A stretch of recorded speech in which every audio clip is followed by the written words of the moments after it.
I call it the devil's favorite lie. You're a good enough person. Like, I'm a good person. Yeah. Well, compared to who? I do see people kind of being nauseated at this point with this picture-perfect Christian aesthetic. What does that mean? Let me show you how to be like a woman of God. So today I woke up, I read my devotional, and I went to get my nails done, and then I got my hair done, and then I did Pilates. It feels so manufactured. Did you ever kind of entertain the faith seriously as a teenager or after? Never. What did I do? I got tatted up, started smoking cigarettes, I got divorced, I got married, and here I am again. I remember calling my mom, crying. I'm pregnant. Could you tell people who are watching what an annulment is and why that is not a Catholic divorce? I was so in the trenches of not having more kids. Why? It was just like a cry of, Lord, where are you? Can I ask how you learned and processed that you were adopted? Yes. Is that too personal a question? No, I would love to share this story.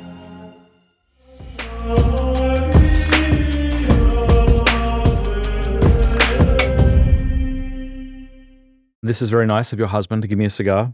Oh, well, he's going to be so happy that he knows it was from you. I should have lied, but... What do you mean? I should have said I wanted to get you the cigars. It was my idea. It was my idea. That's very nice. Yeah, we thought of you. And I wanted to bring like a bottle of whiskey, and I was trying to do research, like what. You didn't have so to do that. we landed on the cigars, just so. Well, this is nice. I'm glad you're having a drink, and Absolutely. I am too. And Yeah. do you want to? Have you ever tried Scotch? Do you like Scotch? I've never tried Scotch. Would you like to? Or I'll take a sip. let's try it because I have an extra glass here. Oh, perfect. This is the best Scotch in the world, which we cover up for legal purposes. There you go. Okay, great. Don't have it if you. No, don't have it if you don't want it. Yeah. If you taste it and you're like, No, this is the worst thing. Do we cheers? Sluncher. Sluncher. Yeah, used to live in Ireland. Keep saying sluncher. Interesting. Mm-hmm. I'm going to just chase it real quick. That's good. All right, well, it's good to have you. You and I were together last. We were at a college speaking. February. Somewhere. Yeah. You didn't. Ohio? Where were we? Pennsylvania. I remember. Penn State University. That's right. Yeah, Jesus is our refuge. You gave out all those books to all the students. Yes. Yeah, I asked the question off the dome. I was so nervous. I don't remember what the question was, but... The reason I said Ohio is I drove from Ohio. I was with Father Boniface. And then we drove to Penn State, and that's where those beautiful Benedictines were. Yes. What is the name of that priest who we were with? I hope he doesn't watch because I can never remember his name. I forget. But I know he FaceTimed Father Boniface. That'll do. He's beautiful. He was amazing. And crazy. At one point, he's like, you want to see my piranha? I'm like, yes. Was this before or after he forced us to eat all the ice cream from Penn State Creamery? Yeah, he was a free man. It's great to have you on. I've seen your YouTube channel, and it's obviously exploding, and everybody's watching it and saying terribly nice things about it. I was just on it today and seeing everyone, who's benefiting from your show. So, well, thank you so much. No, it's such a, I don't know your history if you set out to impact as many people as you have and as you continue to do, but that's been one of the most surprising, but most fruitful parts of this online thing that I'm doing. And so I hope to continue it as long as the Lord lets me. But just the messages that I receive from people are so surprising, yet they just make me feel, for every 10 bad things that I see or that people say to me, I just need one good one. And it really makes all the difference. And there's overwhelmingly way more positive than there is negative, but we tend to harp on the negative. Yeah, you see it. It's louder, isn't it, somehow? It is louder, yeah. Because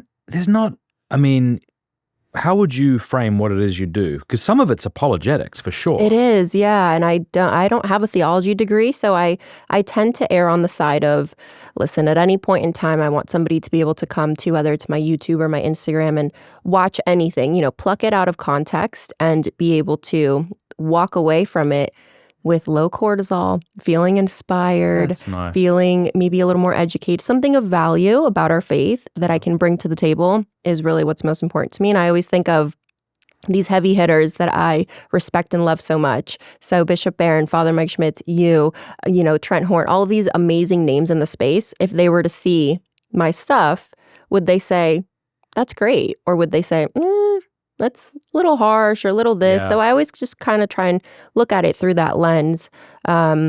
I don't like to call it an online ministry. I think it almost devalues the ministries that are out there because it's just me and my phone, my camera in my room, talking to myself and, just sharing. I always say it's an overflow of my spiritual life, and that's how I want to maintain it and keep it. So if at any point in time there's maybe something I'm going through that won't allow me to post, I won't continue to post. But yeah, I would say I took the long way to the answer, but the answer would be, just education is really value-driven. Education-driven is, I would say, my at the core of what I do. I think there's this myth our ego wants us to believe that we're supposed to be all things for all people. But it's because I don't know of a lot of other women who are in the space doing apologetic work as well as sharing other things that you do. I know it's not just apologetics, but that's really important because some knuckleheaded Australian might not appeal to someone, and maybe not even, they don't want to see a bishop, but they see your videos and yeah, it's interesting because I never set out to do apologetics, and it's peculiar that you say you can't be everything for everyone all the time, because when I first started, I remember, and the goal was never to do this to the scale that I am now, but when I first started, I didn't want to alienate, our Protestant brothers. I didn't want to alienate anyone, so I didn't want to kind of pigeonhole myself into Catholicism, but that's all I know and love. And so I might be the only Catholic that somebody meets, whether it's one video or face-to-face. So what do I want them to walk away from one video? Like, what can they learn from me? And so, yeah, some people might not like it. And my audience is pretty, I'd say 65 to 70% women, 30% men.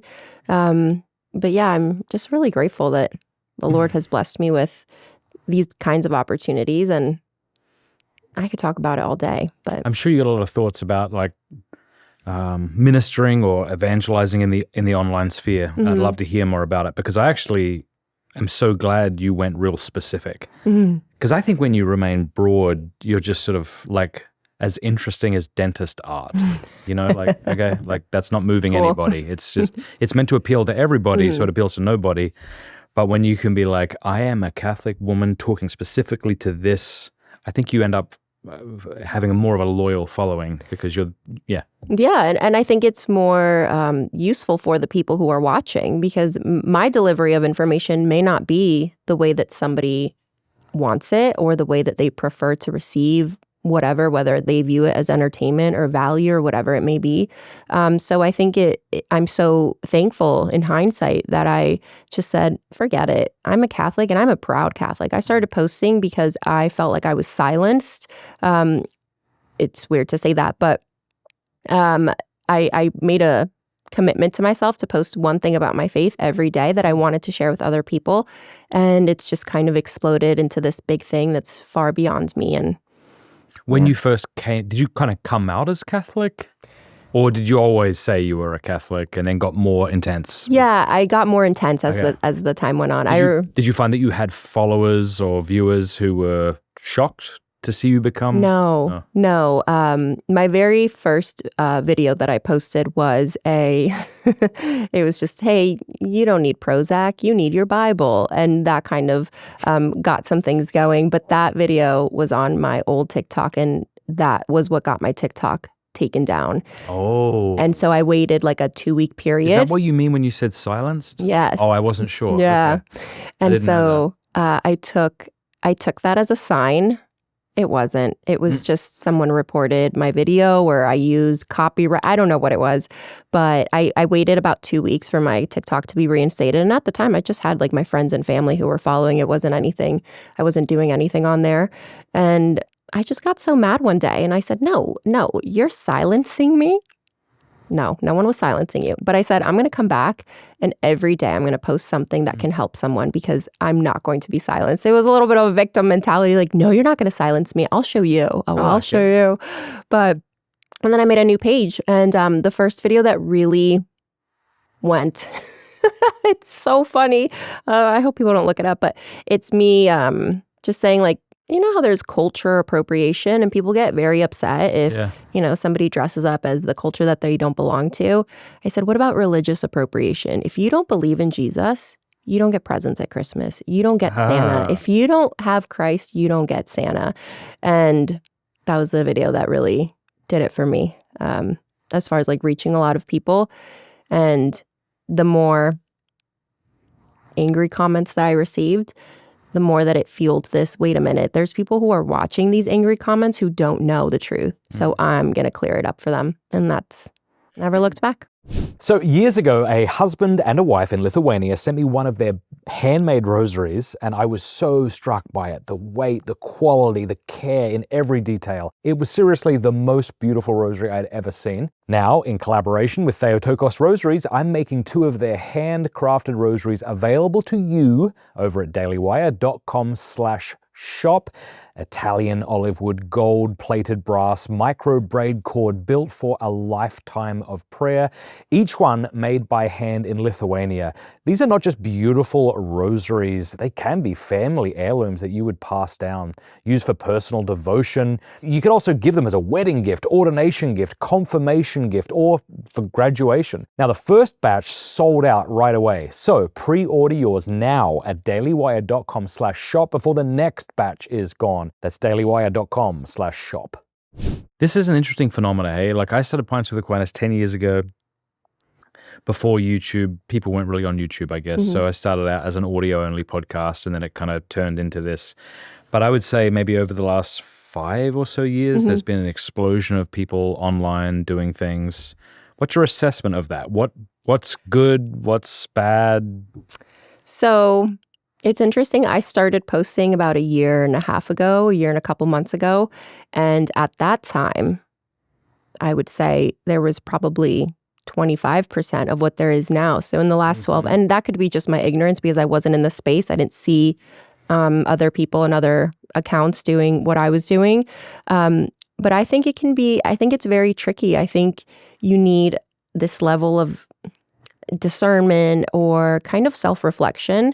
It's very easy, and I've been guilty of it, to get caught up in the numbers. I mean, these social media, whether it's YouTube or Instagram, the moment you log in, it tells you against your will, 10 new followers, or you'll get a notification that says your May in review, you reached 15 million people, less than last month. Yeah. Well, okay. So it puts that right in front of you. And so I always say it makes it as addictive for the creator as it does for the consumer, because the consumer thinks, wow, this is addictive. Yeah. They're telling me what I want. They're funneling it to me.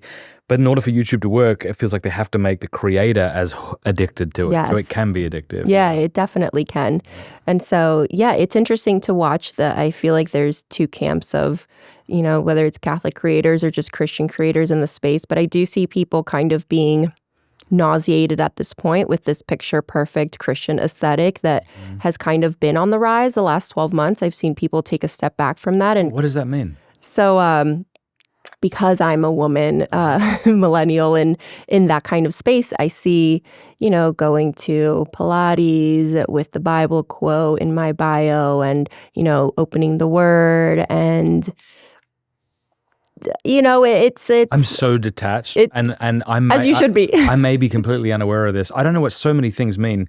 Someone the other day said aura farming. I don't know what that means. What does that mean? So I did Google this one because someone said it to me too, but I think it means that you are like farming, like looking for like aura, like good? Yeah. Okay, I don't know if it's the person looking for it or if it creates. And I think the person was joking, I hope, because I know who they are.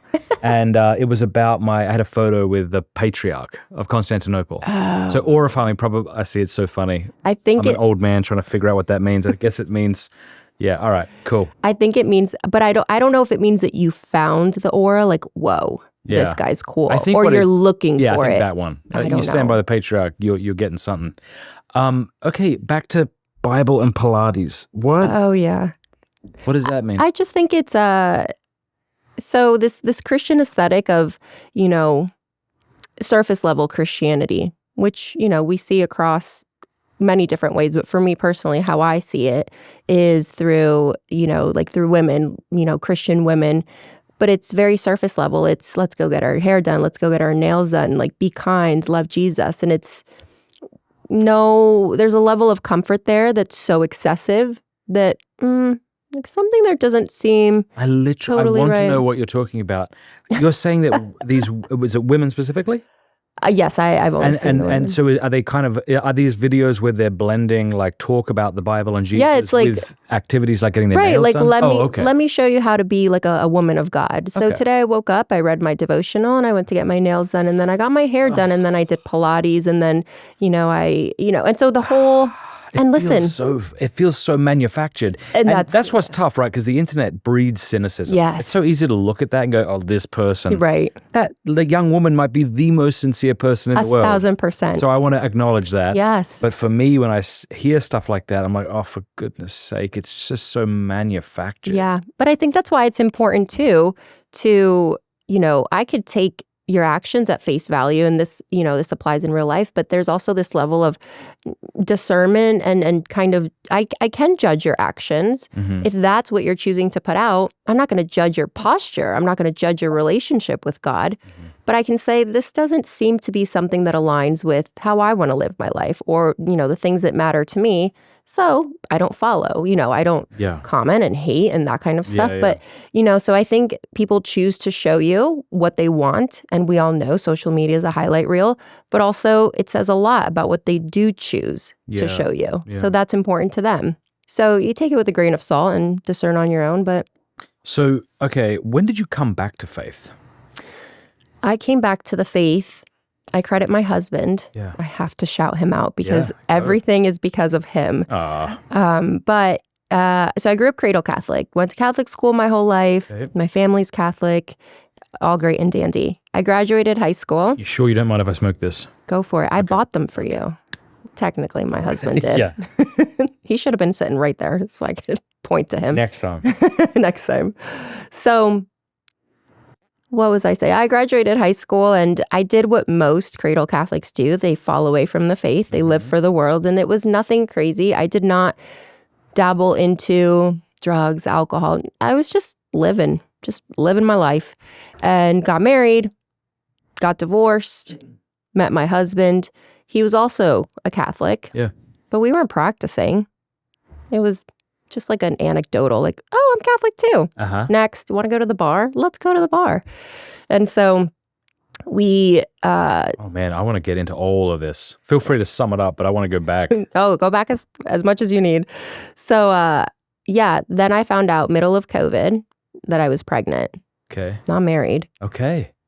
I was divorced with already a child. And I said, oh, great. I'm that girl now. I got to remove myself from this. I was crying. I was so beside myself. And my husband, I thought he wasn't your husband. It wasn't my husband. So you got an annulment. Yes, I received the annulment. I see. After I found out I was pregnant. Yeah. So I told him the news. And this guy, I thought he was going to be a forever bachelor. He's 6'3", loves to go to the gym. He's a great guy, but jacked. I noticed that. I'm like, please don't eat me or hit me. Or and sometimes he looks mean. Yeah. Smile a little. So sweet though. He is. He is so nice. So I told him, and he was like, this is great. We'll get married. And I said, no, we won't. You're not going to marry me because I'm pregnant, because we were reckless. Absolutely not. And he was like, no, I've been meaning to propose. And it was this whole thing. And so we got married in August of 2020. I was 5 months pregnant. But before that took place, I'm painfully aware of our doctrines. I knew I had to get an annulment. For me, it was fairly simple because I didn't get married in the Catholic Church. Okay. So I just had to prove that it wasn't a valid marriage to begin with. Ah, I see. And that was it. Yeah. There were horror stories I heard of how long this process takes for some people. And it's very nuanced. It's very case by case. So you didn't even have, like very prima facie didn't even have a valid marriage. There correct. Was no way. I see. No, I got married outside of the Catholic Church without a dispensation. Yeah. So, and I didn't even know I needed a dispensation at the time. So I was la-di-da, but it really worked out in my favor. Thank goodness. But so anyways, received the annulment. And then we got married in the church, and my husband was like, well, we're going to get married in the church. We have to I'm not going to go through these little classes. And it was the middle of COVID. So the marriage prep classes, they weren't the same the way they are now. Yeah. It was a very one-on-one conversation with the priest who actually married us. And we met maybe 4 or 5 times. And if there's one thing about my husband, he is not a liar. So if he says, I believe this, well, now he's going to practice what he says he believes. So he started, go ahead. Would it be okay, because I cannot wait to get into how your husband came to faith and led you into the faith, but you've just thrown out so much material, and I want to know about all of it. Is that okay? Yes. Okay, I want to go back. So was there ever a point, let's say in your teenage years, that you had embraced the faith? No. No. Mm-mm. Okay. So maybe it was like myself, right? I was baptized. My mum would drag me and my siblings to Mass. Whenever I didn't have to go, I was thrilled. Sometimes I would plant the seed like, my stomach hurts, Mom. I see, yeah, just to kind of, see if she'd be like, oh, you can stay. Okay. Yeah, God bless my mom and God bless good Catholic parents, because it was rough. I remember just throwing a fit. And it was really hard for my mom because my dad wasn't a Catholic, and so he would just stay home and watch the footy. Now, he eventually became Is that Catholic. TV? Oh, sorry, the footy, that's Australian football. Oh. Not soccer, not American football, something completely different. Okay. Yeah. So, on the telly, though, he would, TV, yeah. So, did I say telly or footy? I forget. You said footy. Yeah, footy is short for football. Telly, short for television. So God bless my mom for doing that. But okay, so did you ever kind of entertain the faith seriously as a teenager or after? Never. Okay. It was never a thought in my mind. Yeah. And, I went to Catholic school. And so I'm sure, I remember going to First Friday Mass. I remember going to confession. Oh. And I remember doing an examination of conscience and being like, well, I got a B on my test and my parents want A's. That was that you confessed that? Yeah. And it's like, well, I got really mad at my mom, or I lied to my dad. It was it was no actual examination of my conscience, nothing of my posture. Was there anything in your life that kind of invited you to take the faith seriously, even if you were to reject it? Was there anything like that? Any friends or any? I would say that it was honestly just my parents sending me to Catholic school. Yeah. They really wanted to make sure that I credit them for my foundation. I always say I'm privileged to have been born into a Catholic family. I agree. Because I can't imagine the process of conversion, especially if your parents are, whatever it is, anything outside of Catholicism, there's usually some pushback. And I think it's so brave of people to convert. But I was born right into it, so thank goodness. So when you met your boyfriend for the first time, and then when you this is always awkward when you say got married, even though you didn't get married, but you know what I'm talking about. Was there any sense there that, like, were your parents like, you should get married in the church, or? With my first marriage? Yeah. It was actually the plan to get married in the church. But then I can't remember exactly what took place. But then we got married at his church, which he didn't even go to. And still to this day, I think it was Presbyterian. Yeah. Not sure. Might have been something else. But it was very much so, he was in the military. Okay. So it was like, all right, well, he'll come home this weekend. We'll do it at this church. Yep. Great. And him and I never talked about God. Faith was literally non-existent. It was out of sight, out of mind. I always believed in Jesus. I knew of Jesus. That's it. I didn't know him. Okay. And I had really no desire to. And not because I rejected, but it was like, oh, this is something for later. Like, I see older people.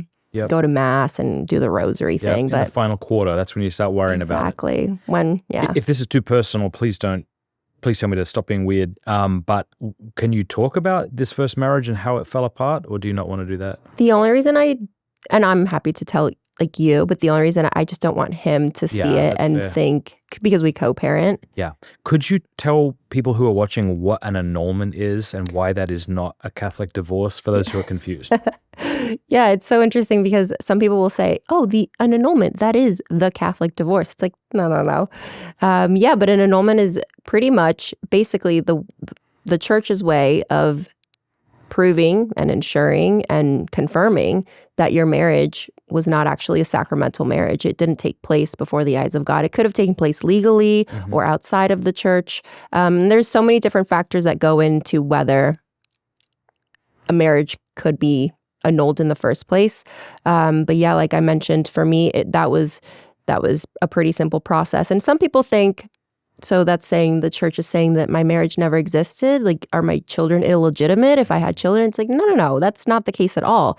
It's just saying that it wasn't a valid sacramental marriage in the way that it would be in the Catholic Church. So one way, I just thought of this as you were talking. There was a time under Pope Benedict XVI's pontificate where there was a priest who was baptizing people, ready, in the name of the Creator and of the Redeemer and of the Sustainer. That's how he was baptizing them, with those words, right?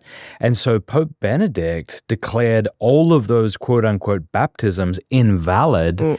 And if memory serves, I might be getting some of the details wrong, but I don't think so, had the priest tell him he was morally obligated to track all these people down and actually baptize them. Wow. So that would be an example where the people thought they were baptized, Right. it looked like baptism, they assumed they were baptized, and yet they weren't.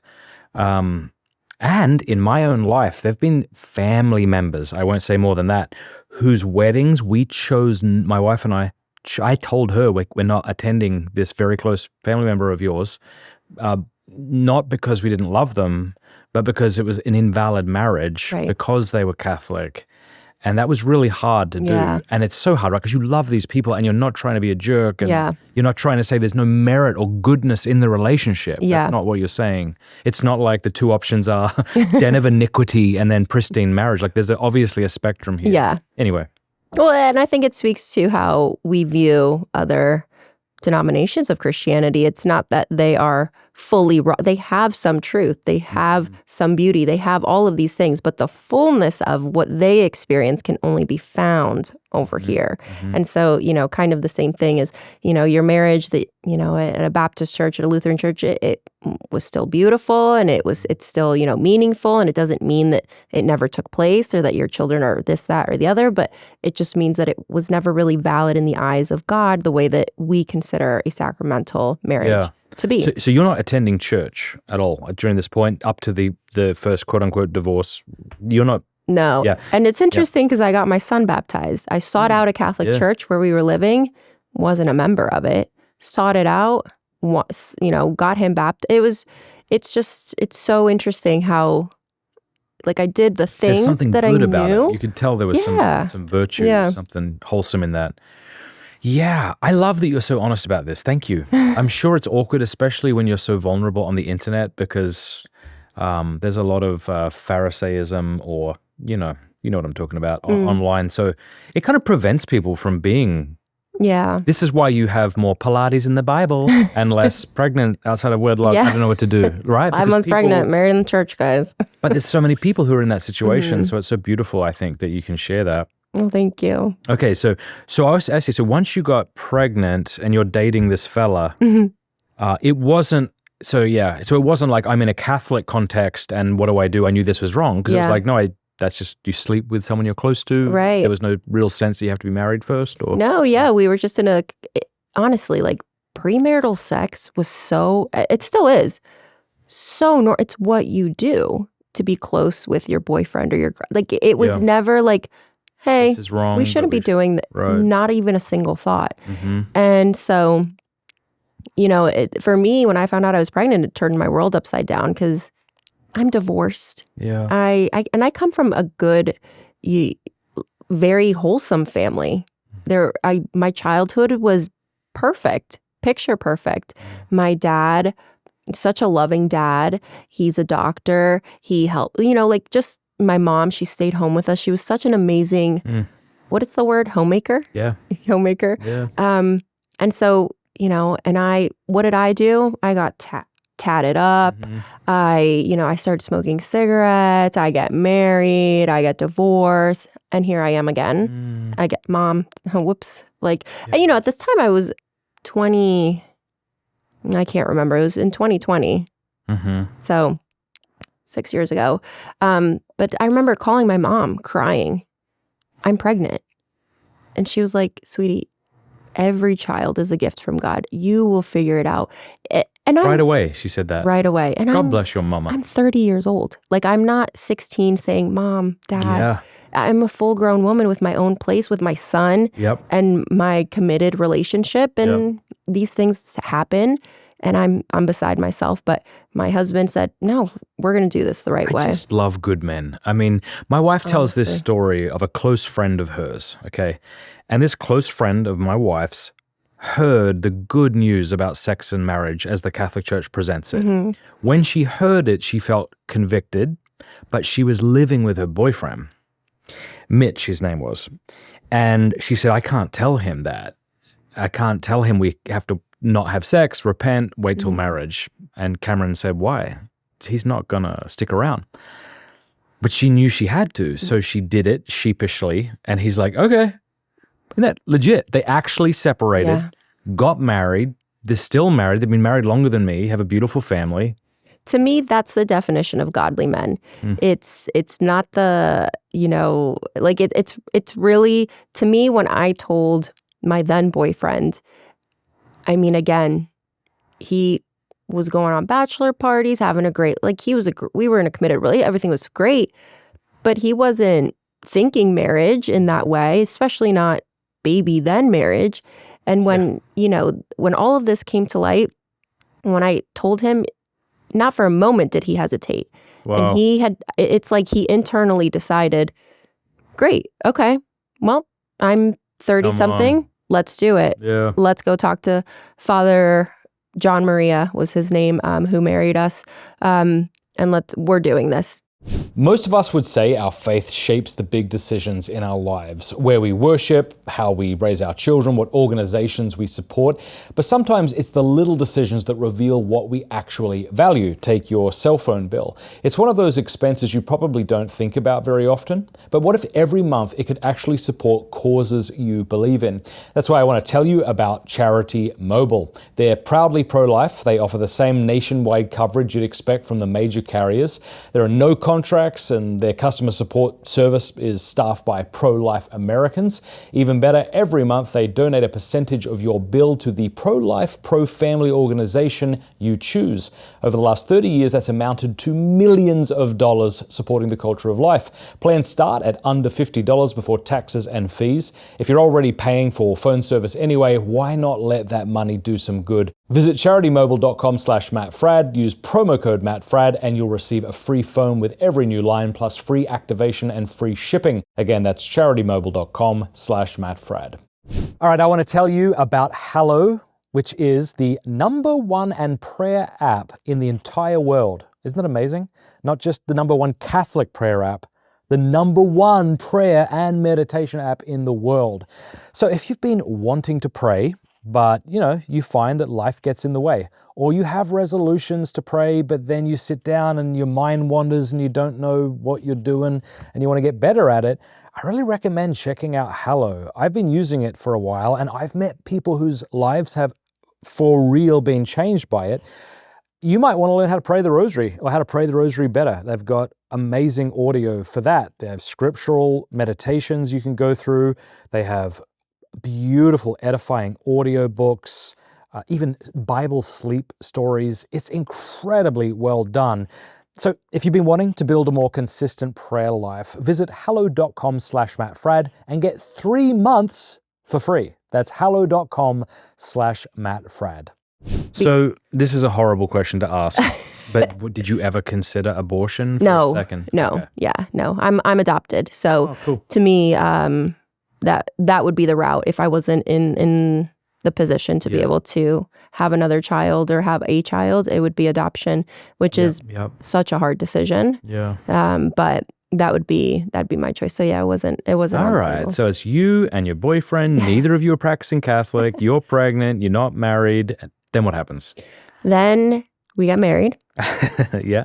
So the annulment came through quickly, you said. Yeah, so I found out in I can't remember May we were married in August of 2020. It was like a 2-month turnaround time. Yeah. And my daughter was born Christmas Day that year of 2020. So it was very quickly it was when COVID started. So from the time COVID started to the end of the year, my life did a complete 180.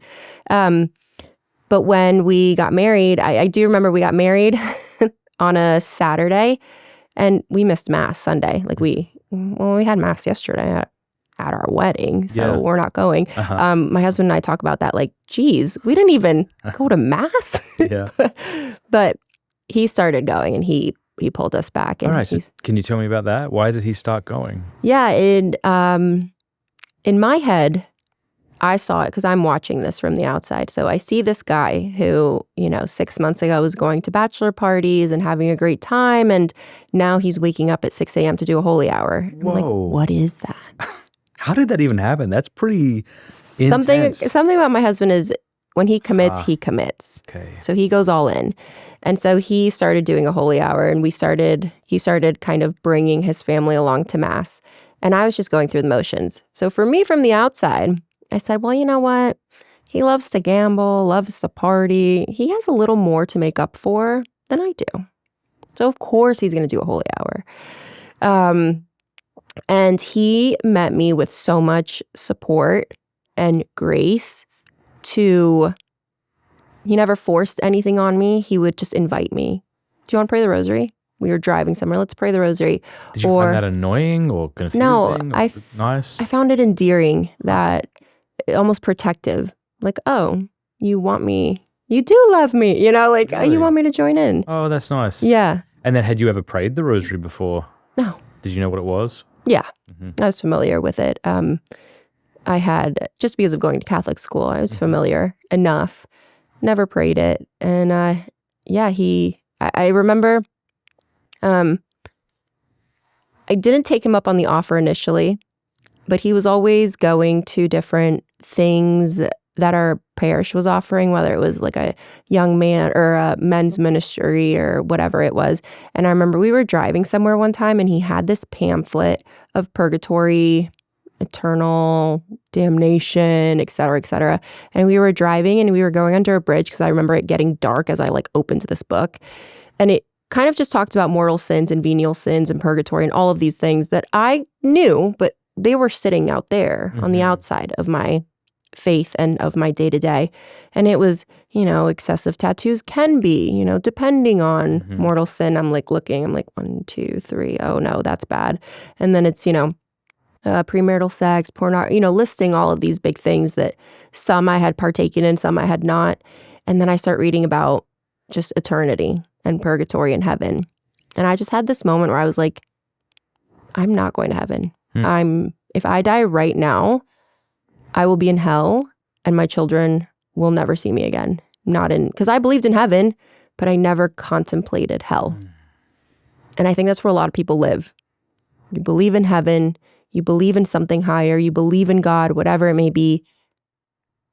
But on the opposite side, you have to acknowledge hell as well. And that's scary for people. It was very scary for me. It's wild how we do that. When I was a teenager, I remember I was agnostic, but I think occasionally when I felt spiritual or something, I may have said something like, I believe in God, but obviously not the devil and hell and stuff like that. And if you had said, well, what's your arguments for God? I wouldn't have had any. And if you had have said, well, what's your arguments against Satan? I wouldn't have had any. Yeah. It's just, I want to believe what makes me feel better intuitively. And I want to ignore and push out of my mind what doesn't. Well, and I call it the devil's favorite lie. You're a good enough person. I'm a good person. Yeah. Well, compared to who? It's funny that only non-Christians say that. I have never met a practicing Christian who went, I'm a good person. Have you? Ever? No. I mean, maybe you've met someone who was a Christian but didn't take their faith seriously who said that. Right. But I've never met. No, I completely agree. Yeah. I completely agree. It's this delusion that we feed ourselves of, I'm a good person. Okay. Compared to God? Because compared to God, I'm not a good person. So, you have to put it in that context. But so you're reading this pamphlet and the reality of hell. Yeah, it just hit me like a ton of bricks. And I said, okay, fine. Let me commit. Let me commit to Mass. And I wasn't praying every day necessarily, but I was more inquisitive of my faith in that way. And then, shortly thereafter, my husband and I, we wanted a large family. We still do. And we tried to have more kids. And it wasn't happening for me. So I said, well, maybe if I do these weird novenas that people do, surely at that point, God will be like, oh, good job. Here's your baby. So I started doing all the Catholic things, not for a good reason. It was just to kind of test, all right, I'm a good girl here. Yeah. Give me what I want. And one of the prayers that I prayed, and I've probably mentioned this before, but the very first prayer that I said was, Lord, fulfill my heart's desires. And I kept trying and negative test after negative test. And that cross became overbearing for me. It became heavy, and I felt so inadequate and so unworthy. I felt like a failure of a woman. And then in the same breath, well, you have 2 kids. What are you complaining about? It's like, okay, yeah, I'm so grateful. Yeah, let me focus on that. Sure. But those feelings coexist. Yep. They don't cancel each other out. That's good.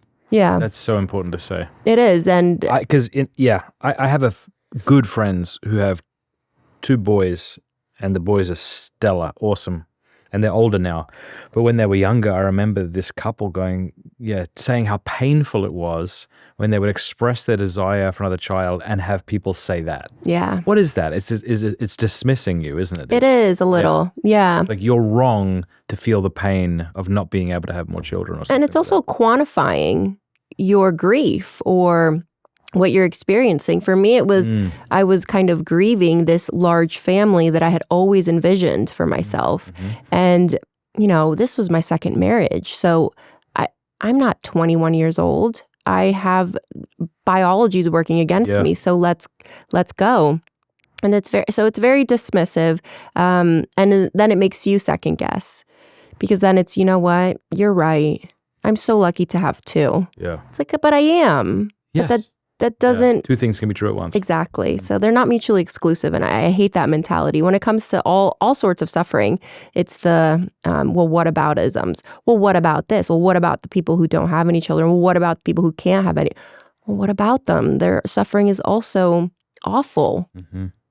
And it doesn't discount mine. And so it was interesting to go through that. But, ultimately, that cross that I still carry, it's been years at this point. Okay. And still just 2 kids, which I'm lucky for.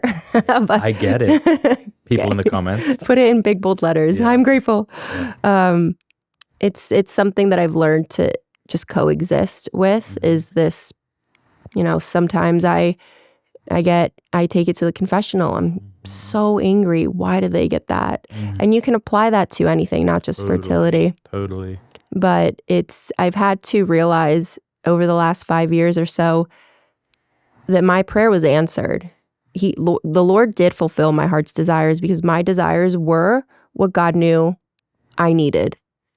And that was Him, solace in Him, refuge in Him. And so that's what I have been able to figure out through this. And, Catholics, people love to say that Catholics love suffering. It's like, we don't love suffering. Listen, take the suffering off the table.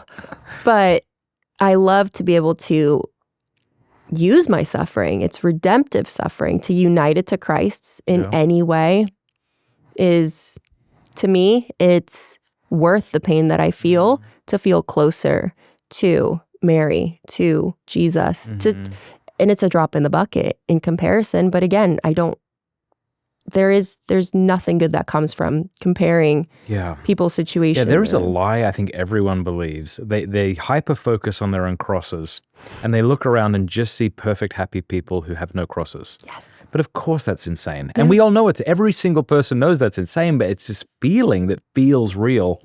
But the more you get to know somebody and you talk to them, you realize, oh my goodness, I'm so sorry. Like, I'm not dealing with that. That sounds brutal. And the best way that I've heard someone put it is, if you let's say you walk into church and everyone who's there in attendance writes down their biggest worry that they have going on, their biggest cross, and they put it into a hat.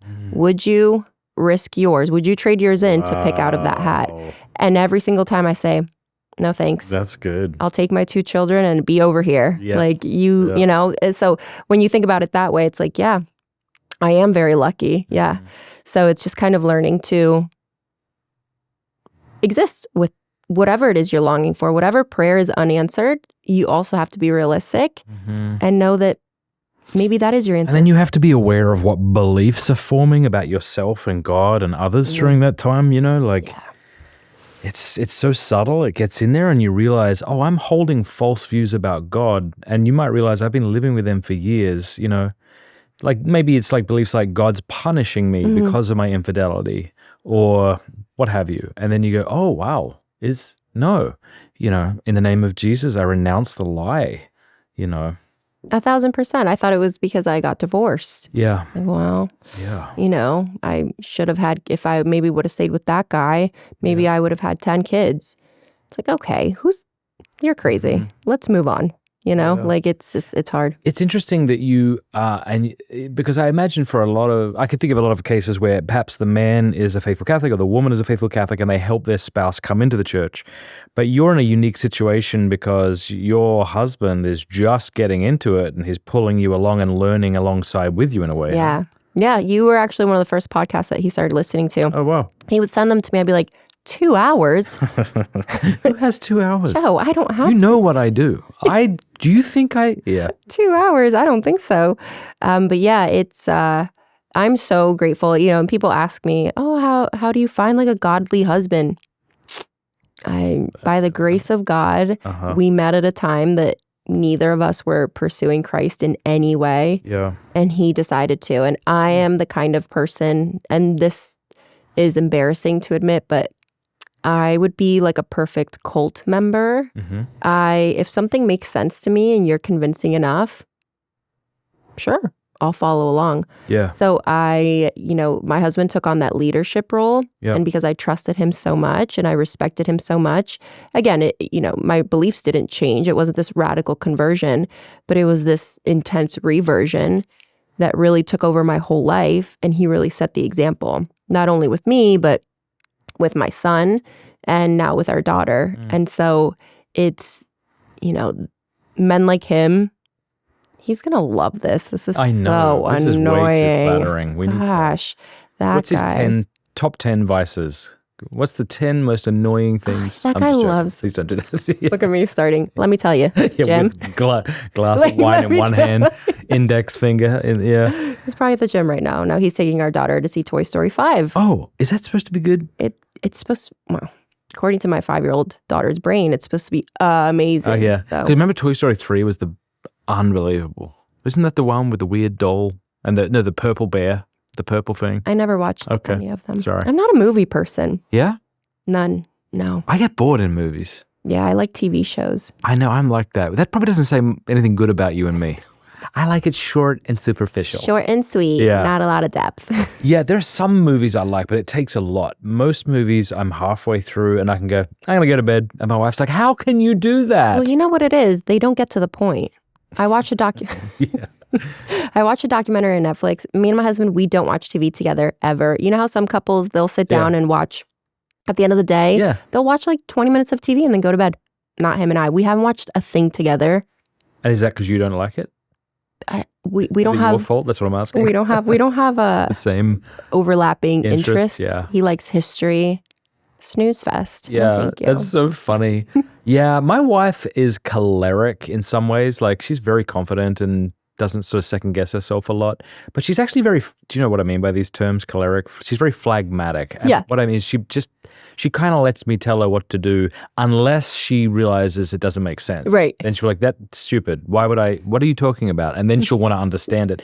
My point is like, we always it's pretty selfish of me, but we usually end up watching what I want to watch. Because she's like, I just want to be with you. I'm like, yeah, well, I don't want to be with you if we have to watch another movie about a boy dying of leukemia. See, and that's me and my husband. Yeah. Except I won't. Yeah. Well, I'll go upstairs. I'll see you later, sweetie. That's it. So I need to be more like your wife. Just like, I just want to spend time with you. Boy, leukemia. I love those types of movies. I think it's a woman movie. I think it's a movie for women, just little children dying. I'm like, gosh, it's another movie. The kid's dying of something. Do we have to? Yeah. I think I like to feel stuff like that. I almost made him watch a documentary about a little boy who was abused, and my husband was like, why would I watch that? I'm like, because he deserves to be known. Oh, I see. That's not why I watched it, because he deserved to be known. I wanted to watch because I was curious, and it was like a good cry, and I felt awful, and like Here's a question that may make no sense to you and will expose my sexism. What is it with women and true crime podcasts? Is that a thing for you? No. Okay. But have you noticed that women are into them? Why is that? I don't know. It's like Men a phenomenon. don't seem to get into it. No, I want to say since COVID, there have been so many. I mean, there's podcasts, there's YouTube episodes, there's with millions and millions of weekly people who listen. I don't know what it is about it. It's not my cup of tea. It's interesting. Because it's not like, I'm trying to figure it Men out aren't into psychologically. it. Yeah. 'Cause, men might like horror or like violent movies in the way women might also like them, I guess. But something about here. Let's ask ChatGPT. Ask. I'm actually curious. I honestly think that's why a lot of people like Candace Owens. It feels like real life true crime. So a lot of women are into her. Yeah, that's true. I never thought about that. That's my take anyway. I'm curious to know what. Okay. Why are women into true crime podcasts? I bet I'm going to get scolded for being a sexist. Not all women. Okay, fine. Sorry. But several reasons. Threat assessment and self-protection. Okay. That makes sense. That makes the most sense to me. That does. Psychological puzzle solving. Okay, that's not gender. Interest in human behavior, emotional processing. Listening to frightening stories from a safe environment can provide a controlled way to engage. Empathy for victims. Many female listeners report identifying strongly with victims. There you go, especially women and children. They're often drawn to stories that seek justice. And maybe that's... Yeah, like it is interesting. I remember realizing that, like your husband, ginormous man, walking down the street, he has never experienced the fear that a woman might experience in a dark alley or something. And no, and not only that, but he's never been confronted the way that I've been confronted when I've been with him. How have you been I have to ask now. Oh, yeah, I know. I opened up that can of worms. No, it's fine. We went, it was for Halloween, and he wore a MAGA hat. Uh-oh. And he was dressed as, I can't remember what he was dressed as, and I don't remember what I went as, but maybe Hillary Clinton. three or four women or so.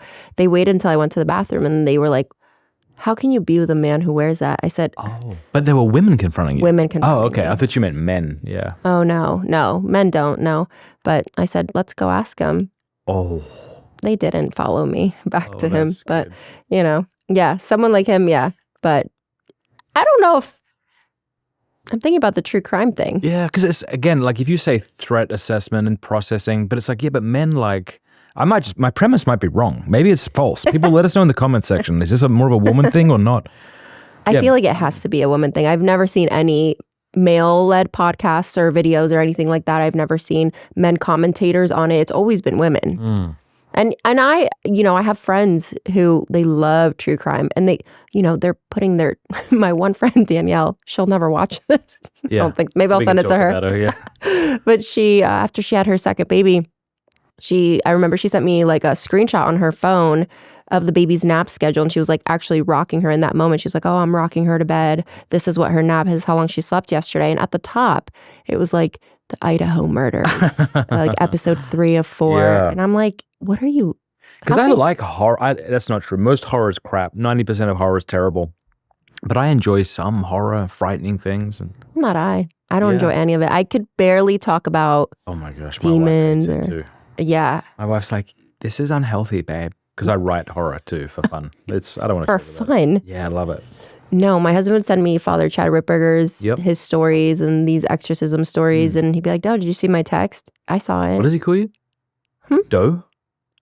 No, did you? Oh, I thought you were like, Doe. Did you see my text? I'm like, that's maybe an interesting baby deer. No. Maybe. Doe? He does say I look like a little bit of an owl because with my round brown eyes, but never a doe. Just an owl. I call my wife, we've been married 20 years now, and I'd say for 5 of those years I started doing what old people do. I call her mama. Oh my gosh, no way. But it was never intentional. It was It just came out? Well, you're raising children. Yeah. And you go ask mama. Hey, mama. Wow. And so now I call her. And now it's stuck. Yeah, it's probably revolting to everybody who hears me say it. But that's what we're doing. We're going with mama. We use sweetie. That's good. That's traditional. But it's older. Yeah.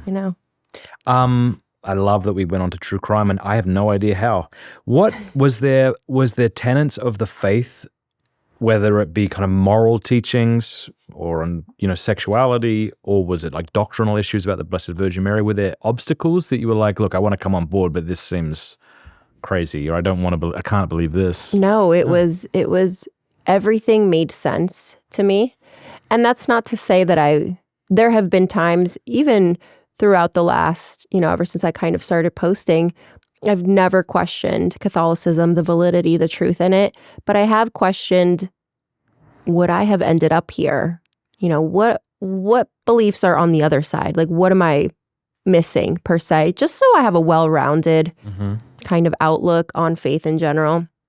But there was never anything that I ever had an issue with. Yeah.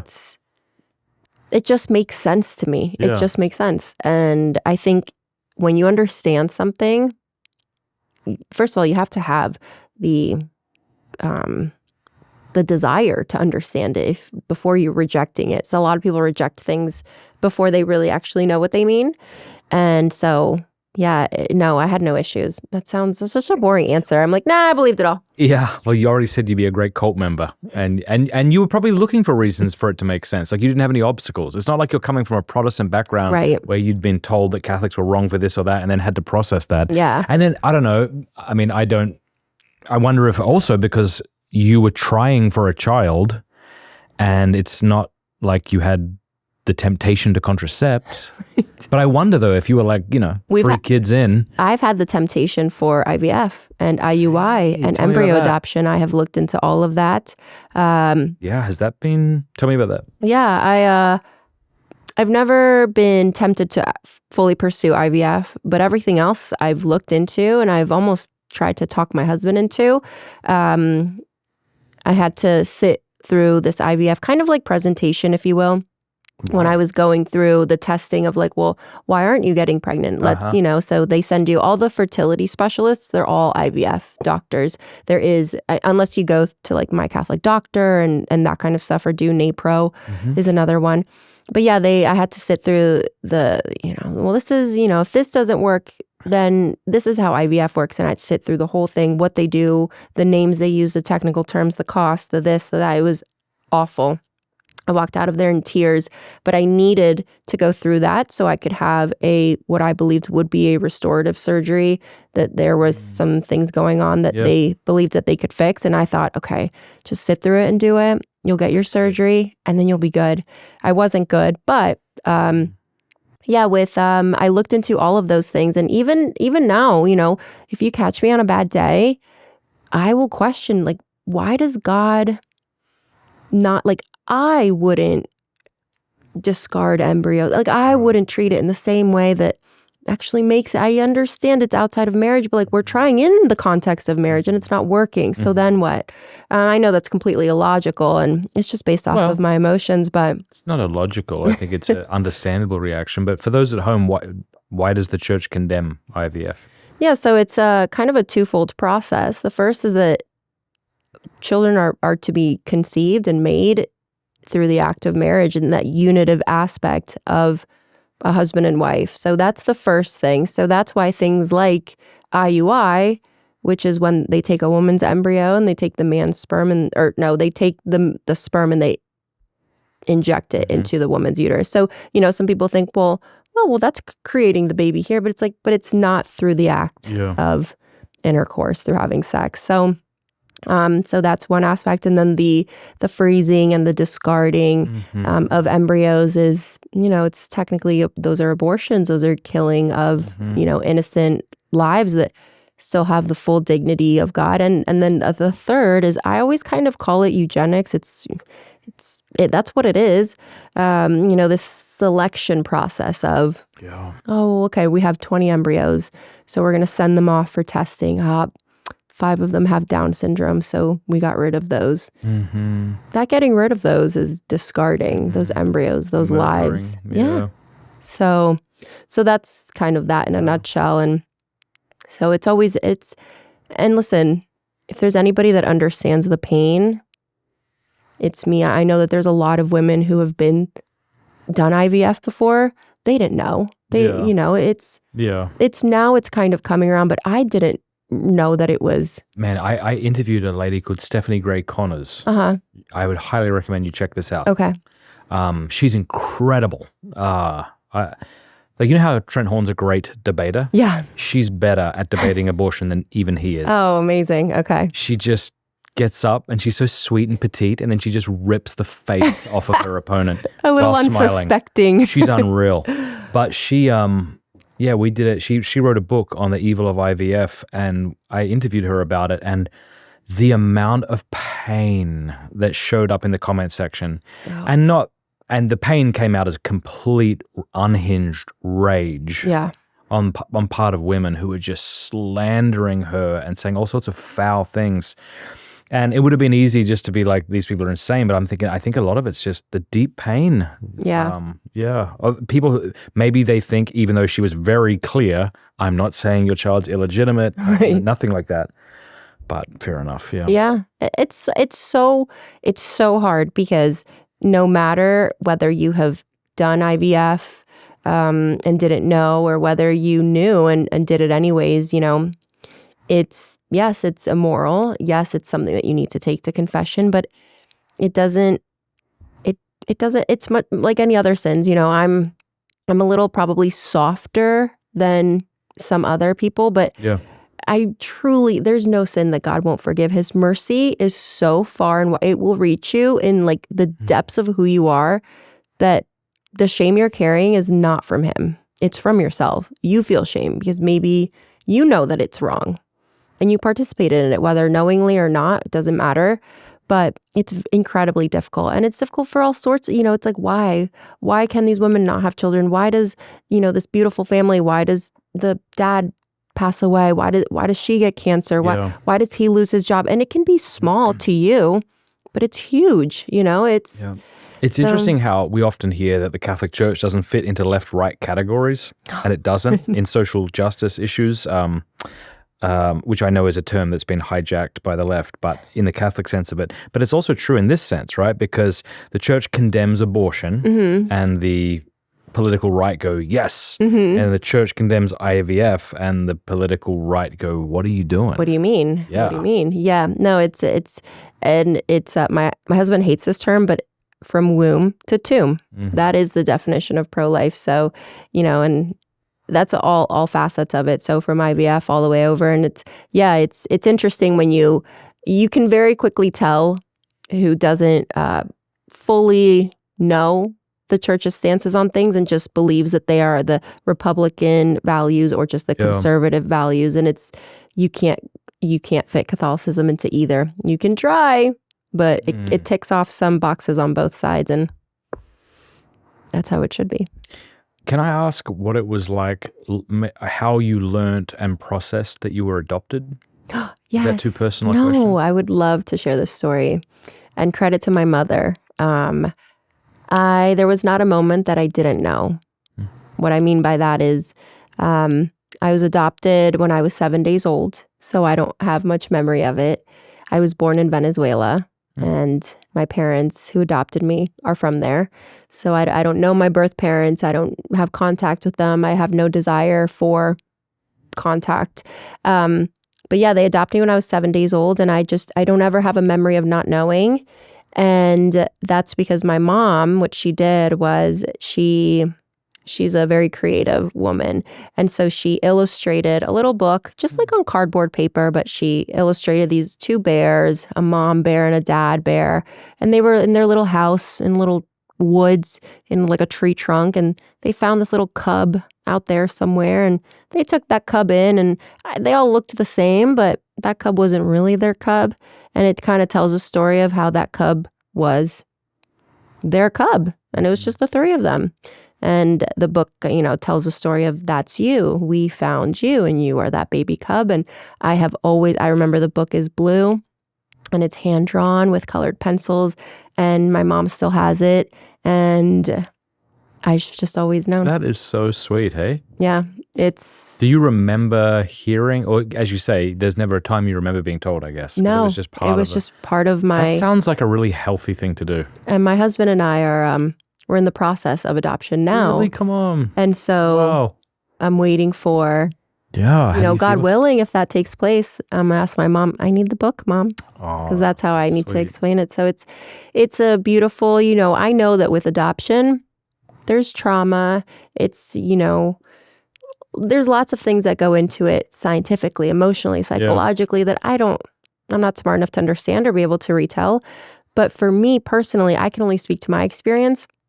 And it was nothing short of perfection. Yeah. It's funny, isn't it, when people keep assuring you that you should be far more traumatized than you are?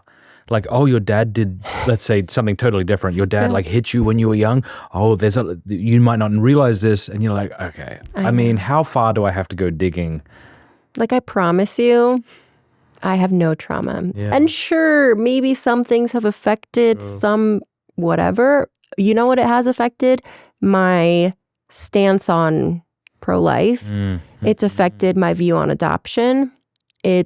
Adoption has never been, I told my husband, before he was my husband, when we were dating, I remember I was walking in their neighborhood with his mom, and I was like, I'd love to adopt one day. And she was like, what?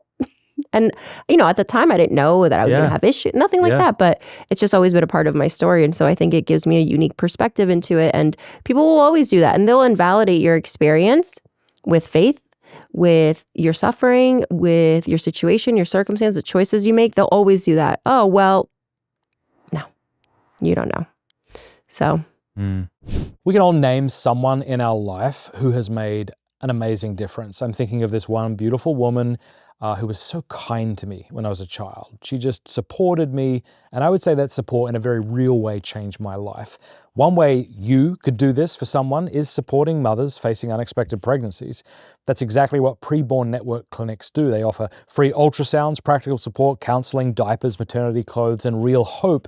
And when a mother sees her baby on that ultrasound screen, something remarkable happens. That one moment dramatically increases the likelihood that she's going to choose life.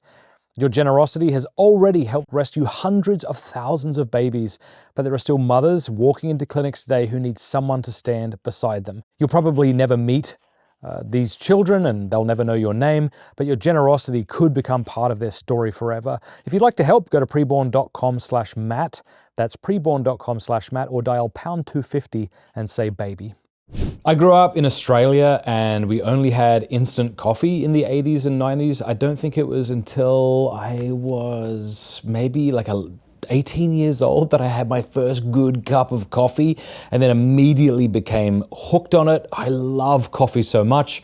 It's become one of those little daily rituals I genuinely look forward to.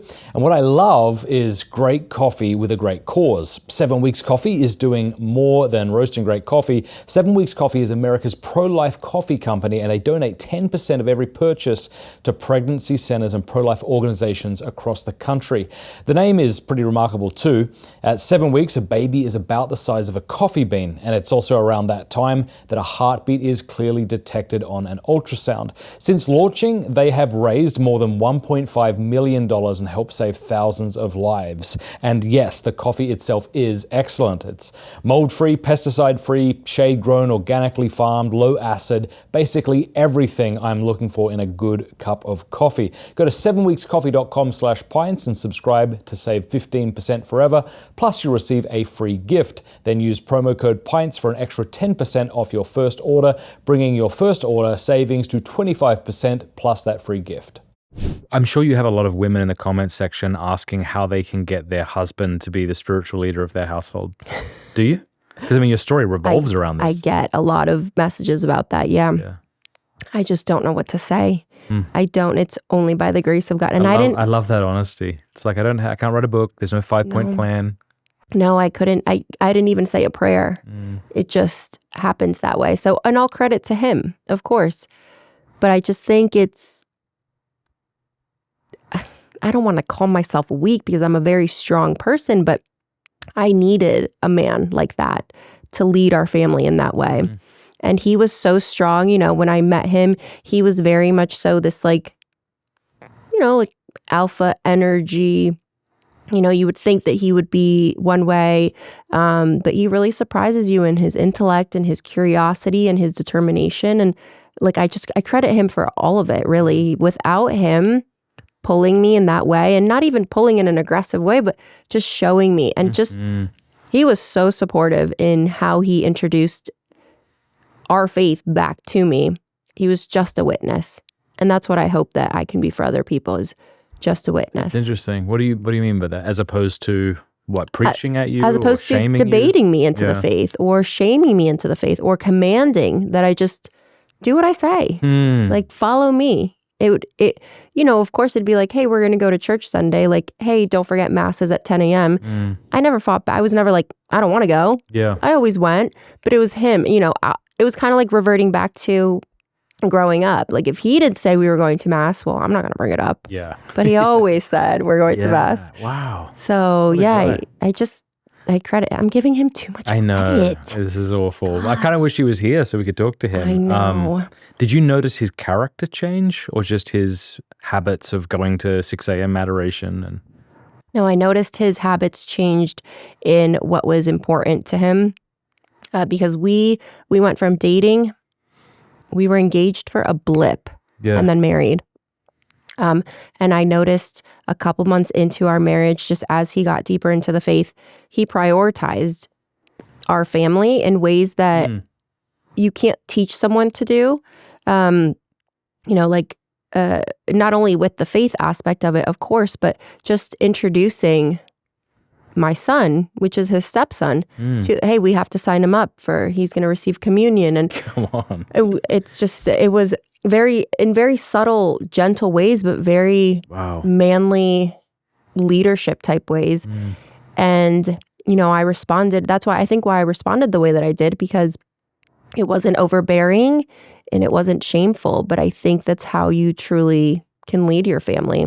And, like online, like there is this level of like charity that you need. Like you can deliver the truth about our faith and about morals and beliefs, but there has to be an element of charity and love there, because if there isn't, you're most likely going to be met with I'm on the defense.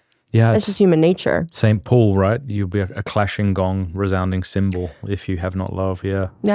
Yeah, isn't that a wild line? If you give away everything, including your body to be burnt, and have not love, I am nothing. That is wild.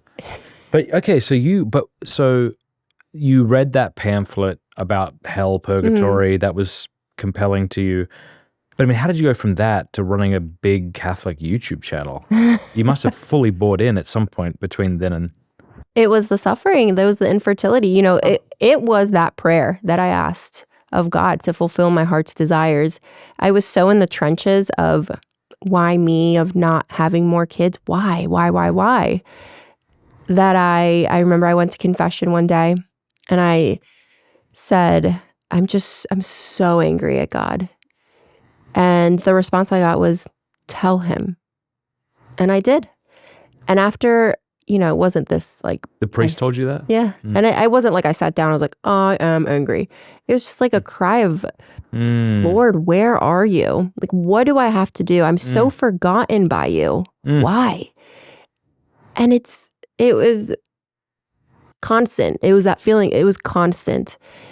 And I had one day where I said, I need to put this energy into something else.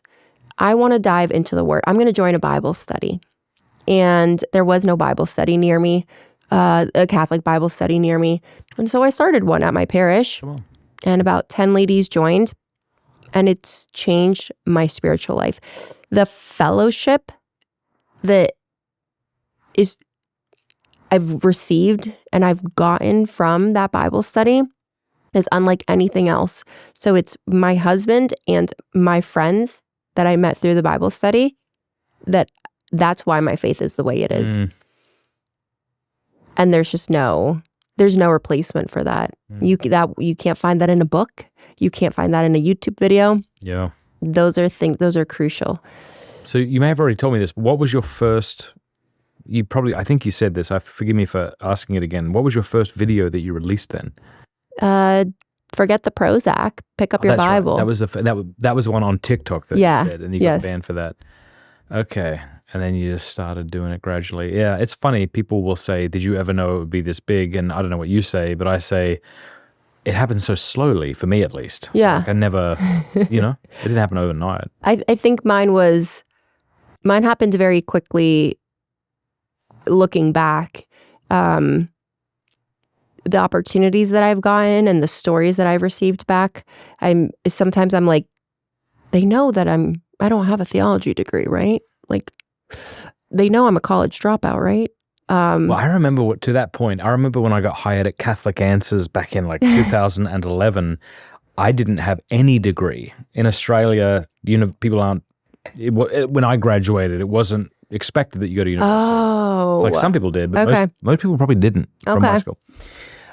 which I actually now think is tremendously smart. I don't know why you would go to university unless you had a good reason. But then I joined Catholic Answers, and they said, look, you can communicate well. I would much rather have someone like you who can communicate well, and then we can get your degree. And they did help me, right? Oh. As opposed to someone who comes in with a degree and cannot communicate. So like, thank God that you can communicate well. Yeah.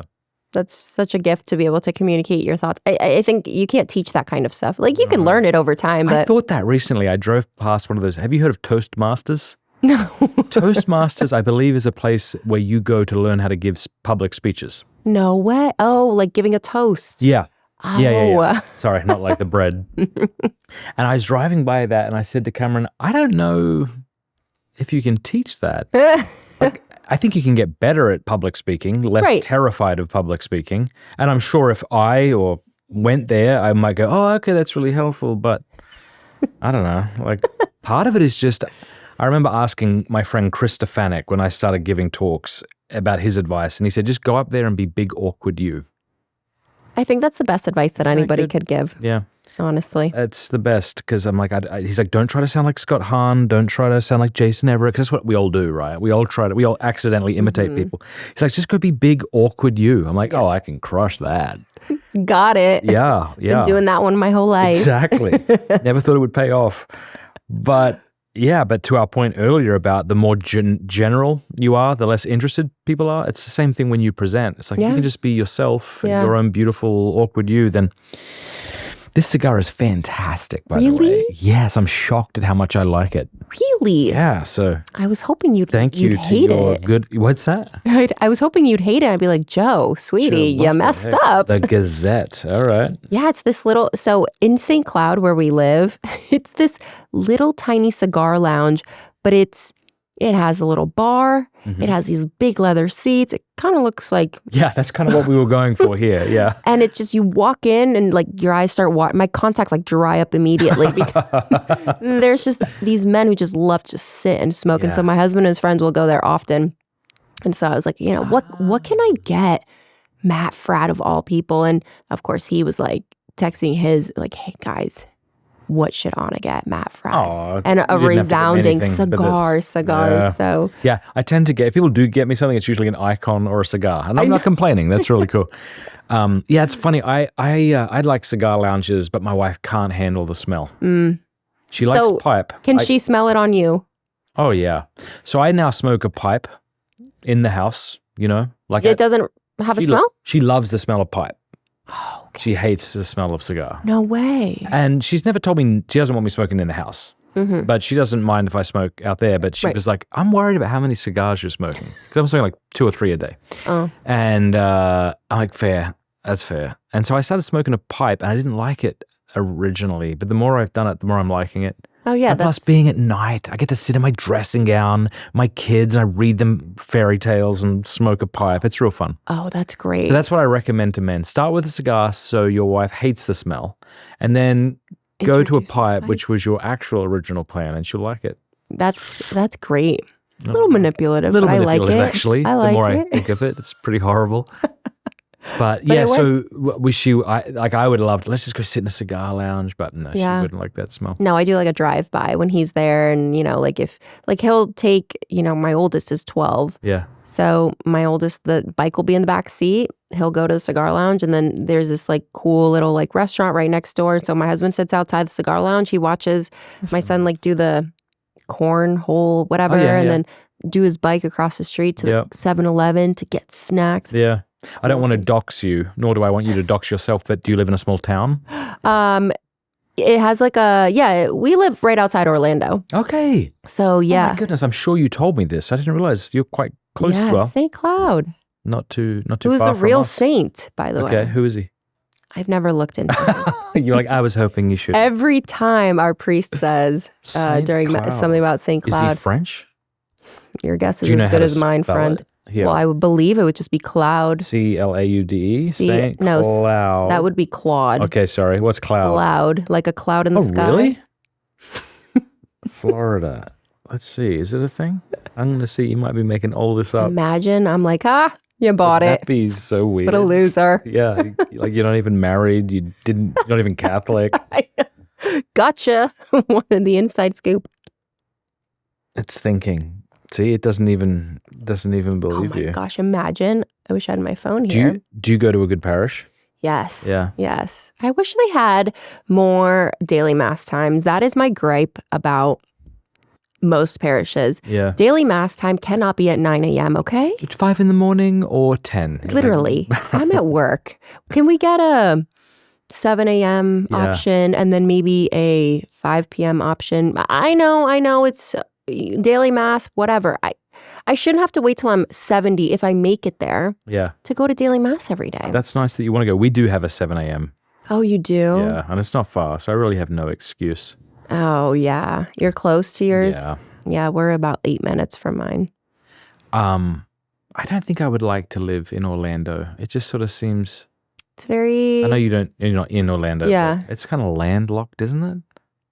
What, you mean like... It's not by the ocean. No, it's not. But there are...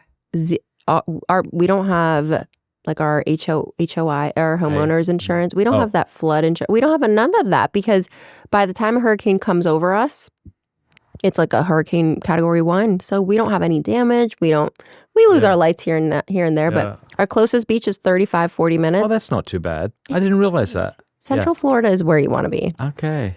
My wife drives to Orlando to see her chiropractor. Oh. Yeah, regularly. Okay. All right, ready? We are going to learn About St. Cloud? Yeah, and that way you'll know from now on. I can't wait. Okay, so St. Cloud refers to St. Clodald. How do you say that? C-L-O-D, Clod. Okay. O-O-A-L-D. Clodold? You were more close than I was then, I guess. A French prince who became a monk and priest. After the death of his father, the saint's uncles killed much of his family in a struggle for power. Rather than pursue the throne, he renounced his royal claims, entered religious life, and became known for his humility and holiness. He is venerated as a saint in the Catholic Church and the French town St. Cloud. I live in a French. Well, maybe that's another. Oh, you know what? There's a St. Cloud, Minnesota. Oh, really? But it does point out that it's in Orlando. Oh, okay. But maybe there's a St. Cloud in France. I don't know. The Florida. Oh, no. Okay. French town of St. Cloud is referring to the Orlando one. Good the Florida grief. city ultimately gets its name from the... Oh, yeah. From that. No, I thought it was better to say something. So cloud is the English of Okay. Clodold. Yeah, good. Well, thank you for the lesson. You remember any of that? French. Something about a prince. And the family power struggle. Yeah. What's your association with Truthfully? Oh, Truthfully. So And what is Truthfully? Yes, so Truthfully is a Catholic AI app. I know, it's like a buzzword. People go nuts when people start you say AI, but having conniption fits. I like to describe it to people who've never heard of it, is think of ChatGPT, except it's only going to give you verified Catholic sources information through that lens only. So they had reached out last year. And at this time, I was like a very normal chat GPT user. Like I was just testing it out. And I was like, okay, well, I would love it if I could say, what's the litany of whatever? What's the history of this? Like just those quick things that I would like to look up. I would love it if I could get verified Catholic answers. Mm-hmm. And so, they reached out and I said, this is a very cool app. I downloaded it. I started using it. I told my husband, that guy, I'm going to stop mentioning him. He started using it. And we just got to talking. I got to know Zach and Jake and just their story of why they created this app and what they wanted to do with it. It just resonated with me because, again, we live in this world that's ever changing, ever constant. And it's to want to do something so good with what the world's produced, which is, this AI, this artificial intelligence. And I mean, to me, that's the goal of Catholicism, is take things that are from this world and bring our light to it and, glorify God in some way, whether it can or it can't, or whether it fails or succeeds, that's besides the point. But that's what we're called to do, is bring that light into the darkness. And so to me, that's how I kind of viewed it. But I got to know Zach and Jake and just, and just getting to know them and their story and what they wanted out of Truthfully, I really wanted to sign on board and just help them in any way that I could. And now I use Truthfully I use it all the time. Like when you pull down on your iPhone, it has the suggest. It's always like, it's like email, texts, Truthfully, Instagram, whatever. Yeah. So that's my affiliation with them. I've met Zach a bunch of times. Kylie, Kylie's like the right hand man there of for both Jake and Zach. But I love what they're doing. I love their mission. I know there's a lot of hesitation and apprehension around AI, but I think it's such a great app. And the interface is so fantastic. Well, and the things that they've added into it were things that I had thought about last year when I first started using it. It'd be like, it'd be so cool if they had maybe a daily reading. It'd be so, and these were never things that I voiced. Yeah. It was just like, I love it, but I'd love it even more if I could do. Jake and Zach are the two most, it's almost irritating, the two most optimistic, joyful people I've ever met. No, if you haven't had your coffee, you're not ready for them. Yeah. Because you meet Jake and he's optimistic, and you meet Zach, you're like, good night. It's like a little Adderall pills. They are. I thought, there's no way. There's no way this guy's legit. Yeah. And now I've known him for well over a year, and no, he's always like that. No, he's always. Well, this is what I talk about, like the fruits of the Holy Spirit, that joy, because they are doing this for the reasons that you would want somebody to develop an app like this for those reasons. So it's like, it's these two guys who couldn't be any more excited and hopeful and optimist and faithful, like devout. Jake goes to Holy Mass every day. If I bring something up, he's like, I'll pray for that. I know. Today, praying for you guys. Back off. You guys, like, do you ever sin? Like, well. But I've known them about a year now. Been using the app for about a year, and we'll put a link in the description if people want to try out Truthfully for a 30-day free trial. Oh yeah. Just click that link. It's awesome. Android, iOS. What's cool is my 16-year-old daughter just got a phone for the first time, and we used this excellent program called Shift to block the internet entirely, blocks the app store, everything. It's terrific, but it permits certain things, and so it permits Truthfully. And I just think that's something, if parents are opening up that world to their kids, Truthfully is where you want to put them, because you go on ChatGPT and you can get it to say a lot of things that are desperately immoral. Yes. Whether it's about the trans stuff or premarital sex or, how to get an abortion without my parents knowing it. Right. I don't know if you saw that. There was a whole thing where ChatGPT was helping kids do that. Truthfully won't do that. No, and the thing that I really like about Truthfully is, for instance, ChatGPT, every kid across any campus in the U.S. has heard or is using ChatGPT. And so an app like Truthfully, if you ask ChatGPT a question about, what do Catholics believe about whatever, I don't know what you're going to get. I don't know what answer you're going to get. With Truthfully, you're going to get the right answer. But furthermore, with ChatGPT, you're going to get a suggestion of what else it can do for you. Would you like me to tell you what da-da-da? Would you like me to print out da-da-da? Truthfully is the one kind of app that it'll give you the information that's from valid, accurate sources, only Catholic sources. But then it asks you a question. Like, how does that make, How does that help with your prayer life? Yeah. Or something? Like, is there something about your prayer life that this reminds you of? Is there something that you're struggling with? So it's like, it puts it back onto you. So the whole goal of Truthfully is not to use it more and use it more and use it. It's to get you off the app. And, it's, some people think that AI is, I think Father Chad Ripperger said this, that artificial intelligence, it's not intelligence. No.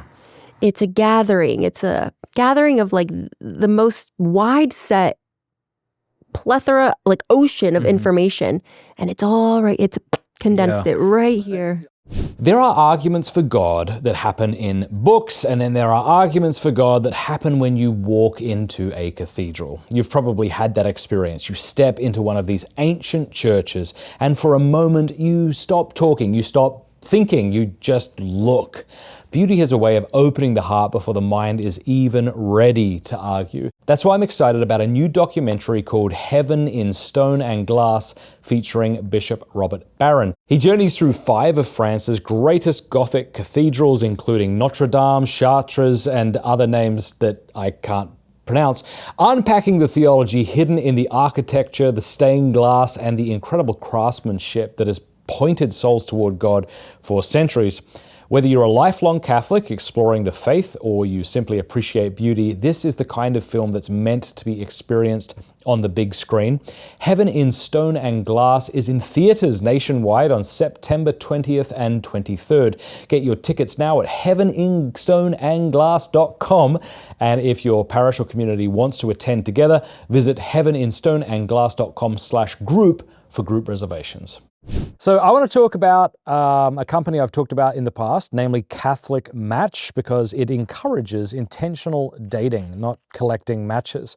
You, if you're discerning marriage, should hold the line on what actually matters: faith, character, openness to children, and a shared direction in life.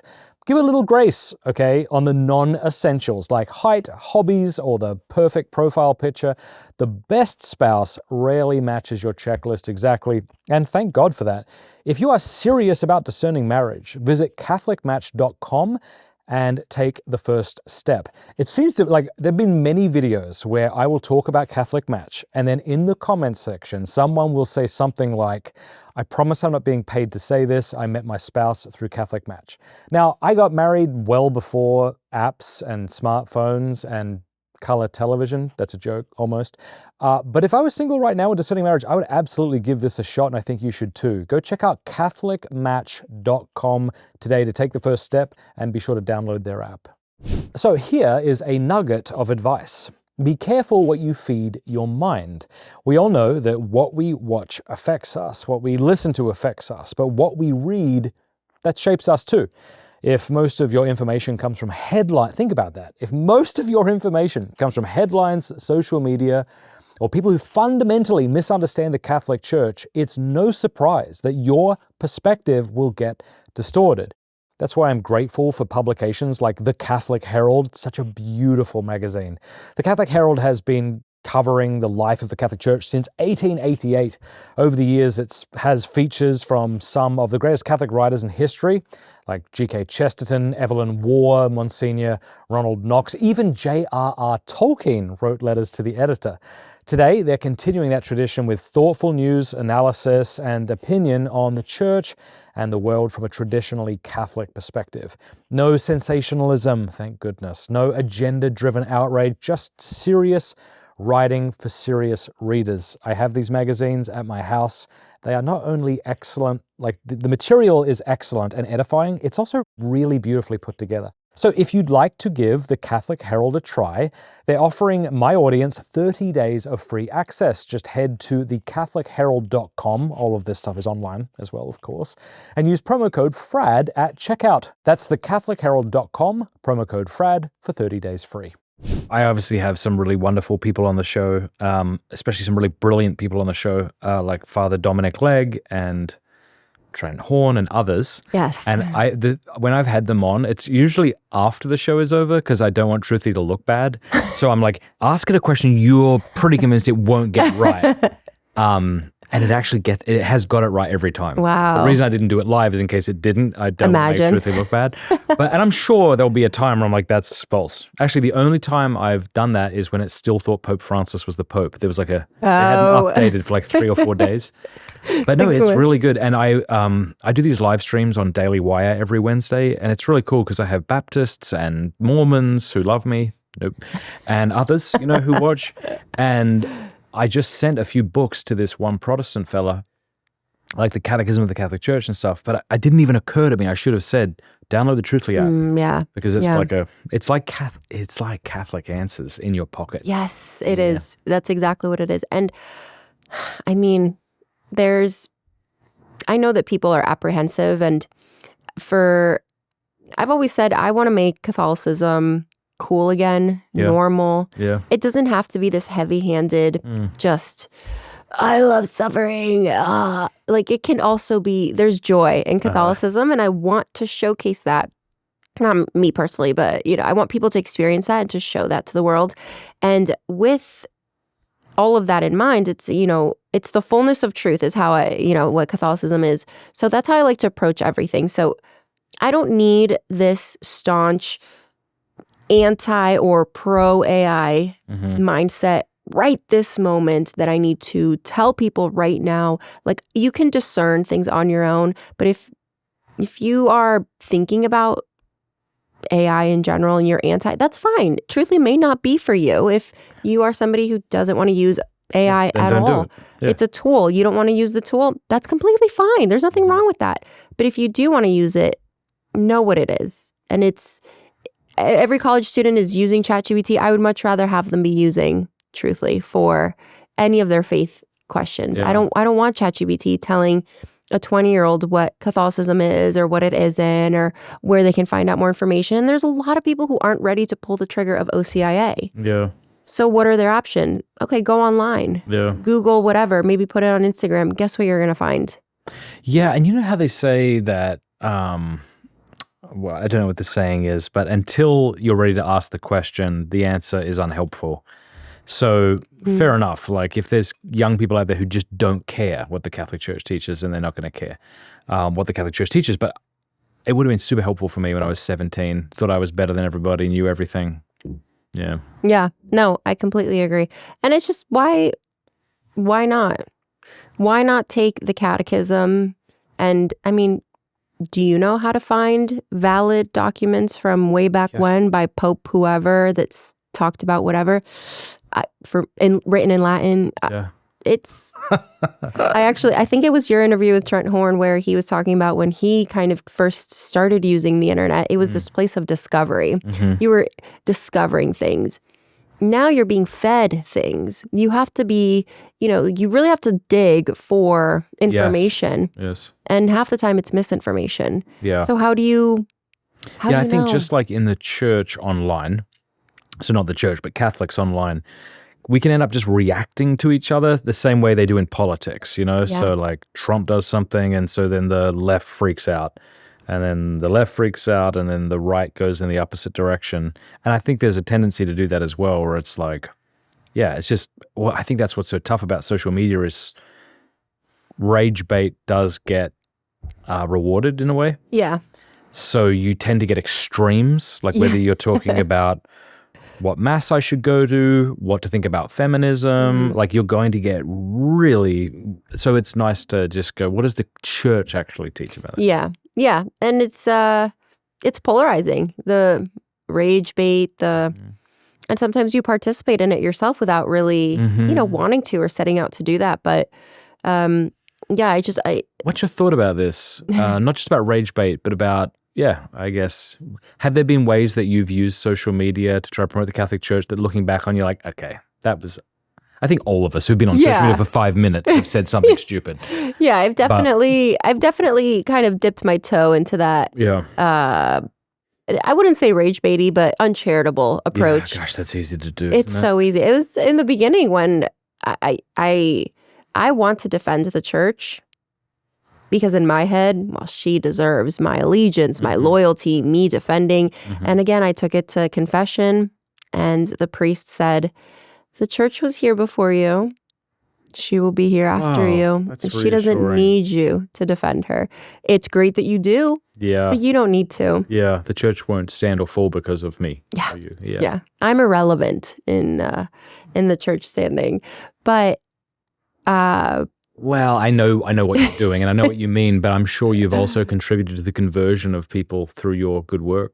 I have. What a gift! What a grace!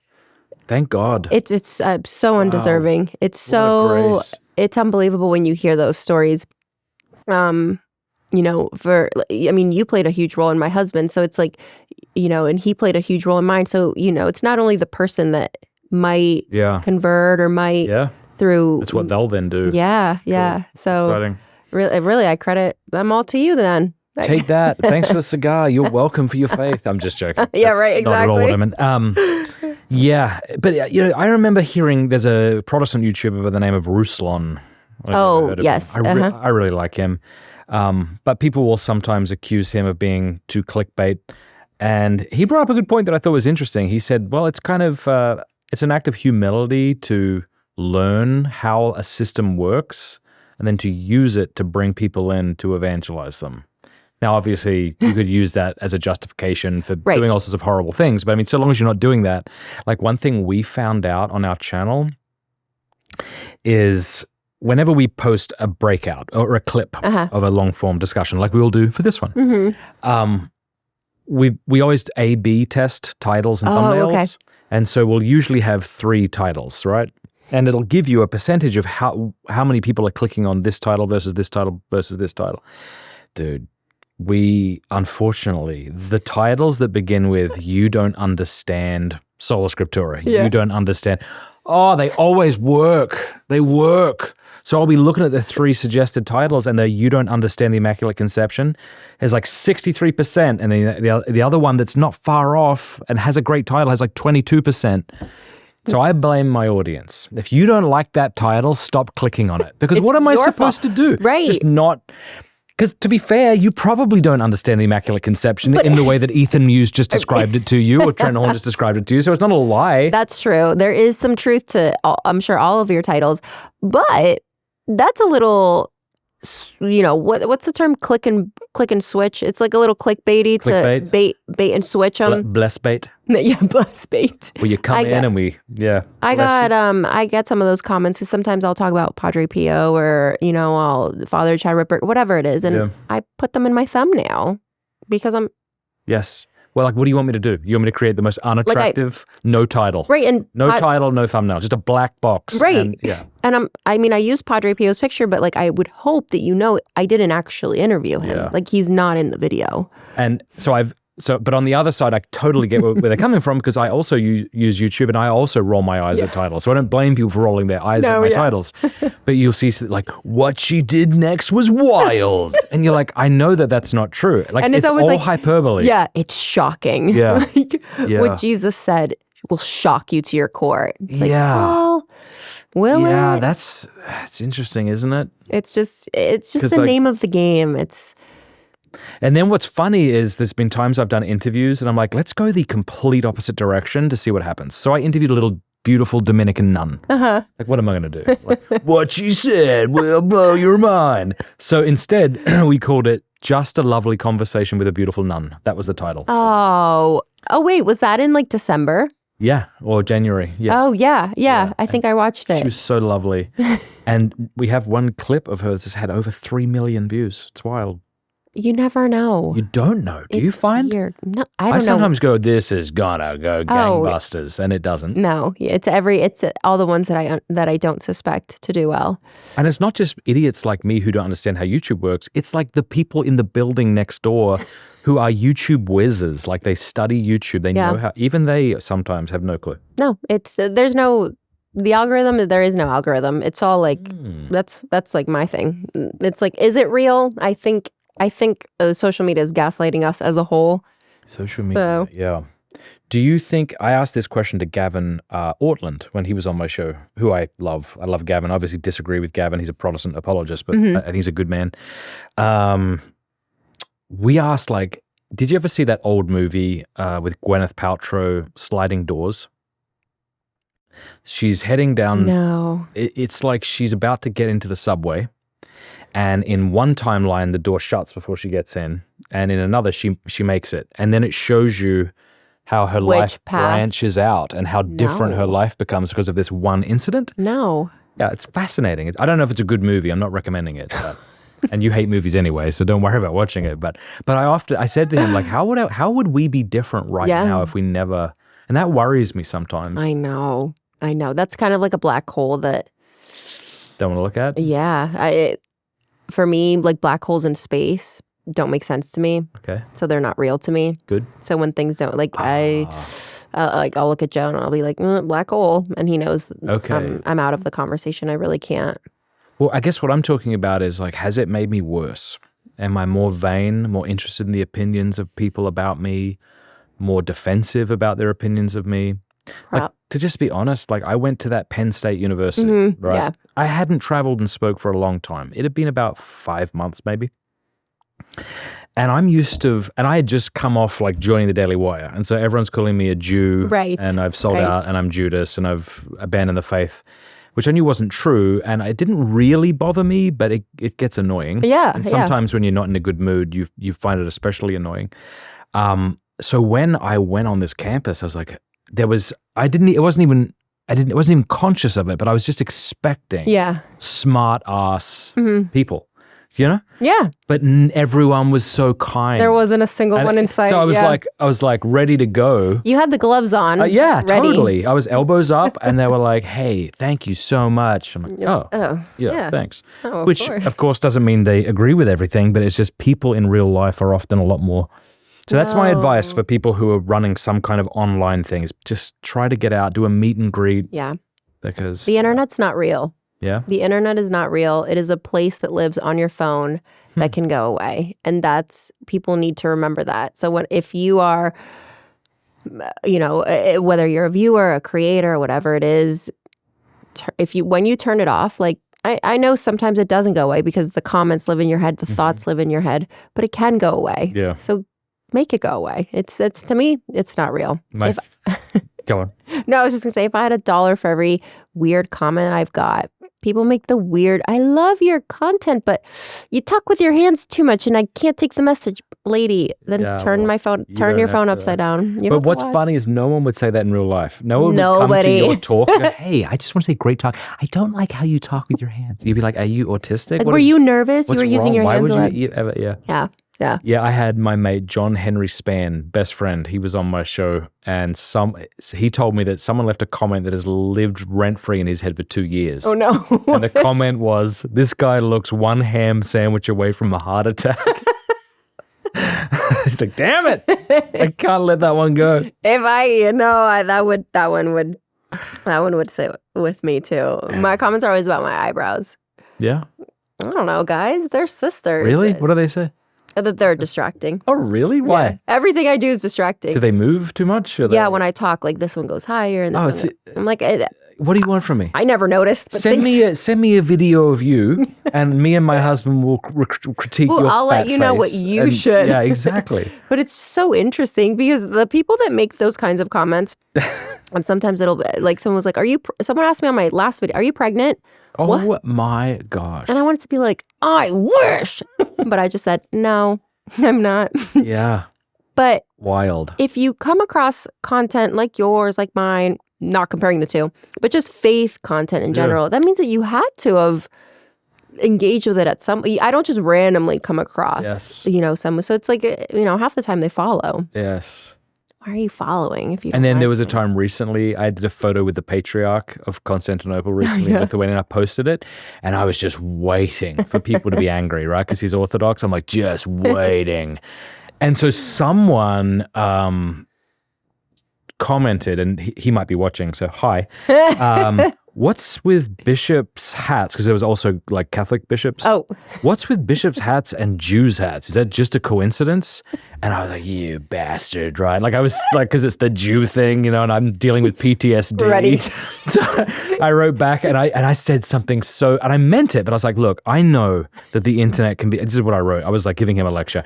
I know the internet can be a cynical place, dude, but you don't have to participate in it.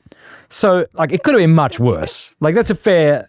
And he wrote back, and then someone else wrote back, it's just a question, bro. And I was like, it's not a question. I know what he's doing. He's talking about the friggin' keeper. And the guy wrote back and went, I am so sorry. It really was just a question. You're like, oh my. And I'm like, but I had the grace in that moment to be like, it looks like I'm the cynical one. Please forgive me. That's really hard to do. That is a hilarious interaction.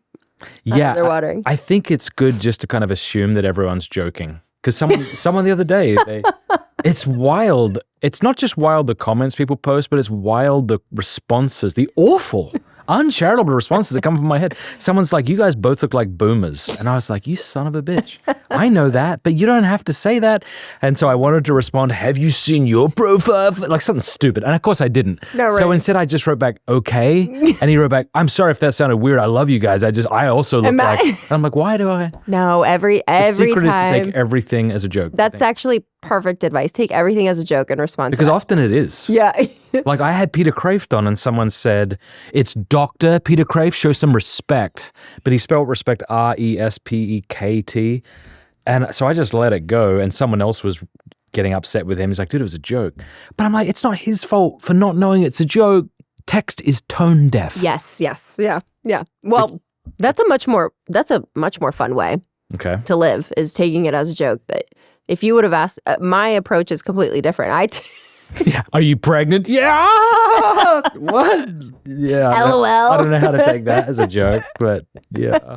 So funny. No, this is another thing I actually took to confession. Was it's so many mean comments. And it's not like, oh, you suck, you're ugly, but mean comments about the faith that, again, I feel so protective of, especially when you first kind of start posting and you start getting these things that, I took it to confession. I said, and I remember sitting there, I'm like, Father Mike, forget it. I need to know how you deal with your family who's not, Catholic, or who's not. How do you deal with it?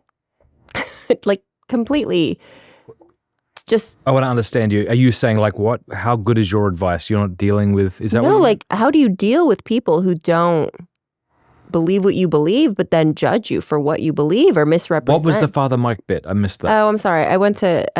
I'm close with my priest at my parish. Oh, I thought you meant Father Mike Schmitz. Oh, That's I why am I'm not on confused. a first name basis with Oh, I Father didn't Mike know. Schmitz. Yeah. He did say my name though in one of his homilies. Best day of my life. I'm about to put it in my Instagram bio. Yeah, that's He right. said, Anna Munley, a woman on the internet. That's going to be fun. I'm going to put on a shirt. Real quick, I have to tell you this. So I'm meeting the Patriarch of Constantinople, and the Bishop of Vilnius, Lithuania, introduces me and says, he's a podcaster. And I'm like, oh gosh. No. I am a podcaster. And to be fair, there is nothing else he could have said that would have been more impressive, but I was like, Author, Anyway. Catholic speaker. I would have gone with author. Yeah, I It's love hilarious. that podcaster, as if the patriarch. Oh, can we You don't meet? say. Can we talk? Give Yeah. me tips. Okay, Father Mike. So I'm telling Father Mike, how do you deal with people who don't respect your? I can deal with differing. If you're Protestant, if you're this, if you're that, if you're whatever, whatever, that's fine. Like I'm right, not because I'm right, because I'm with the right side. So I'm telling you, how do you not get angry? How am I supposed to respond to these comments?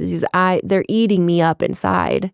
And he was like, well, why don't you think about the people watching? Don't think about the person you're commenting to. So that's how I approach everything.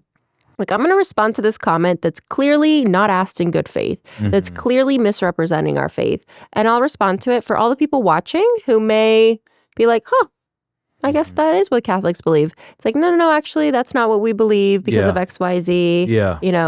And they're not actually asking to get me to answer, which almost makes it even better. Yeah. It's like you expect me to be like, get off my page, you heretic. Yeah. No. It's like, oh, Yeah. Mary, let me tell you about her. And so anybody I who's love reading that. That's really good. can take that away. So that's how I approach everything, really. How can for the people, whether it's my apologetics style type videos, like, yeah, I'm answering the person, of course.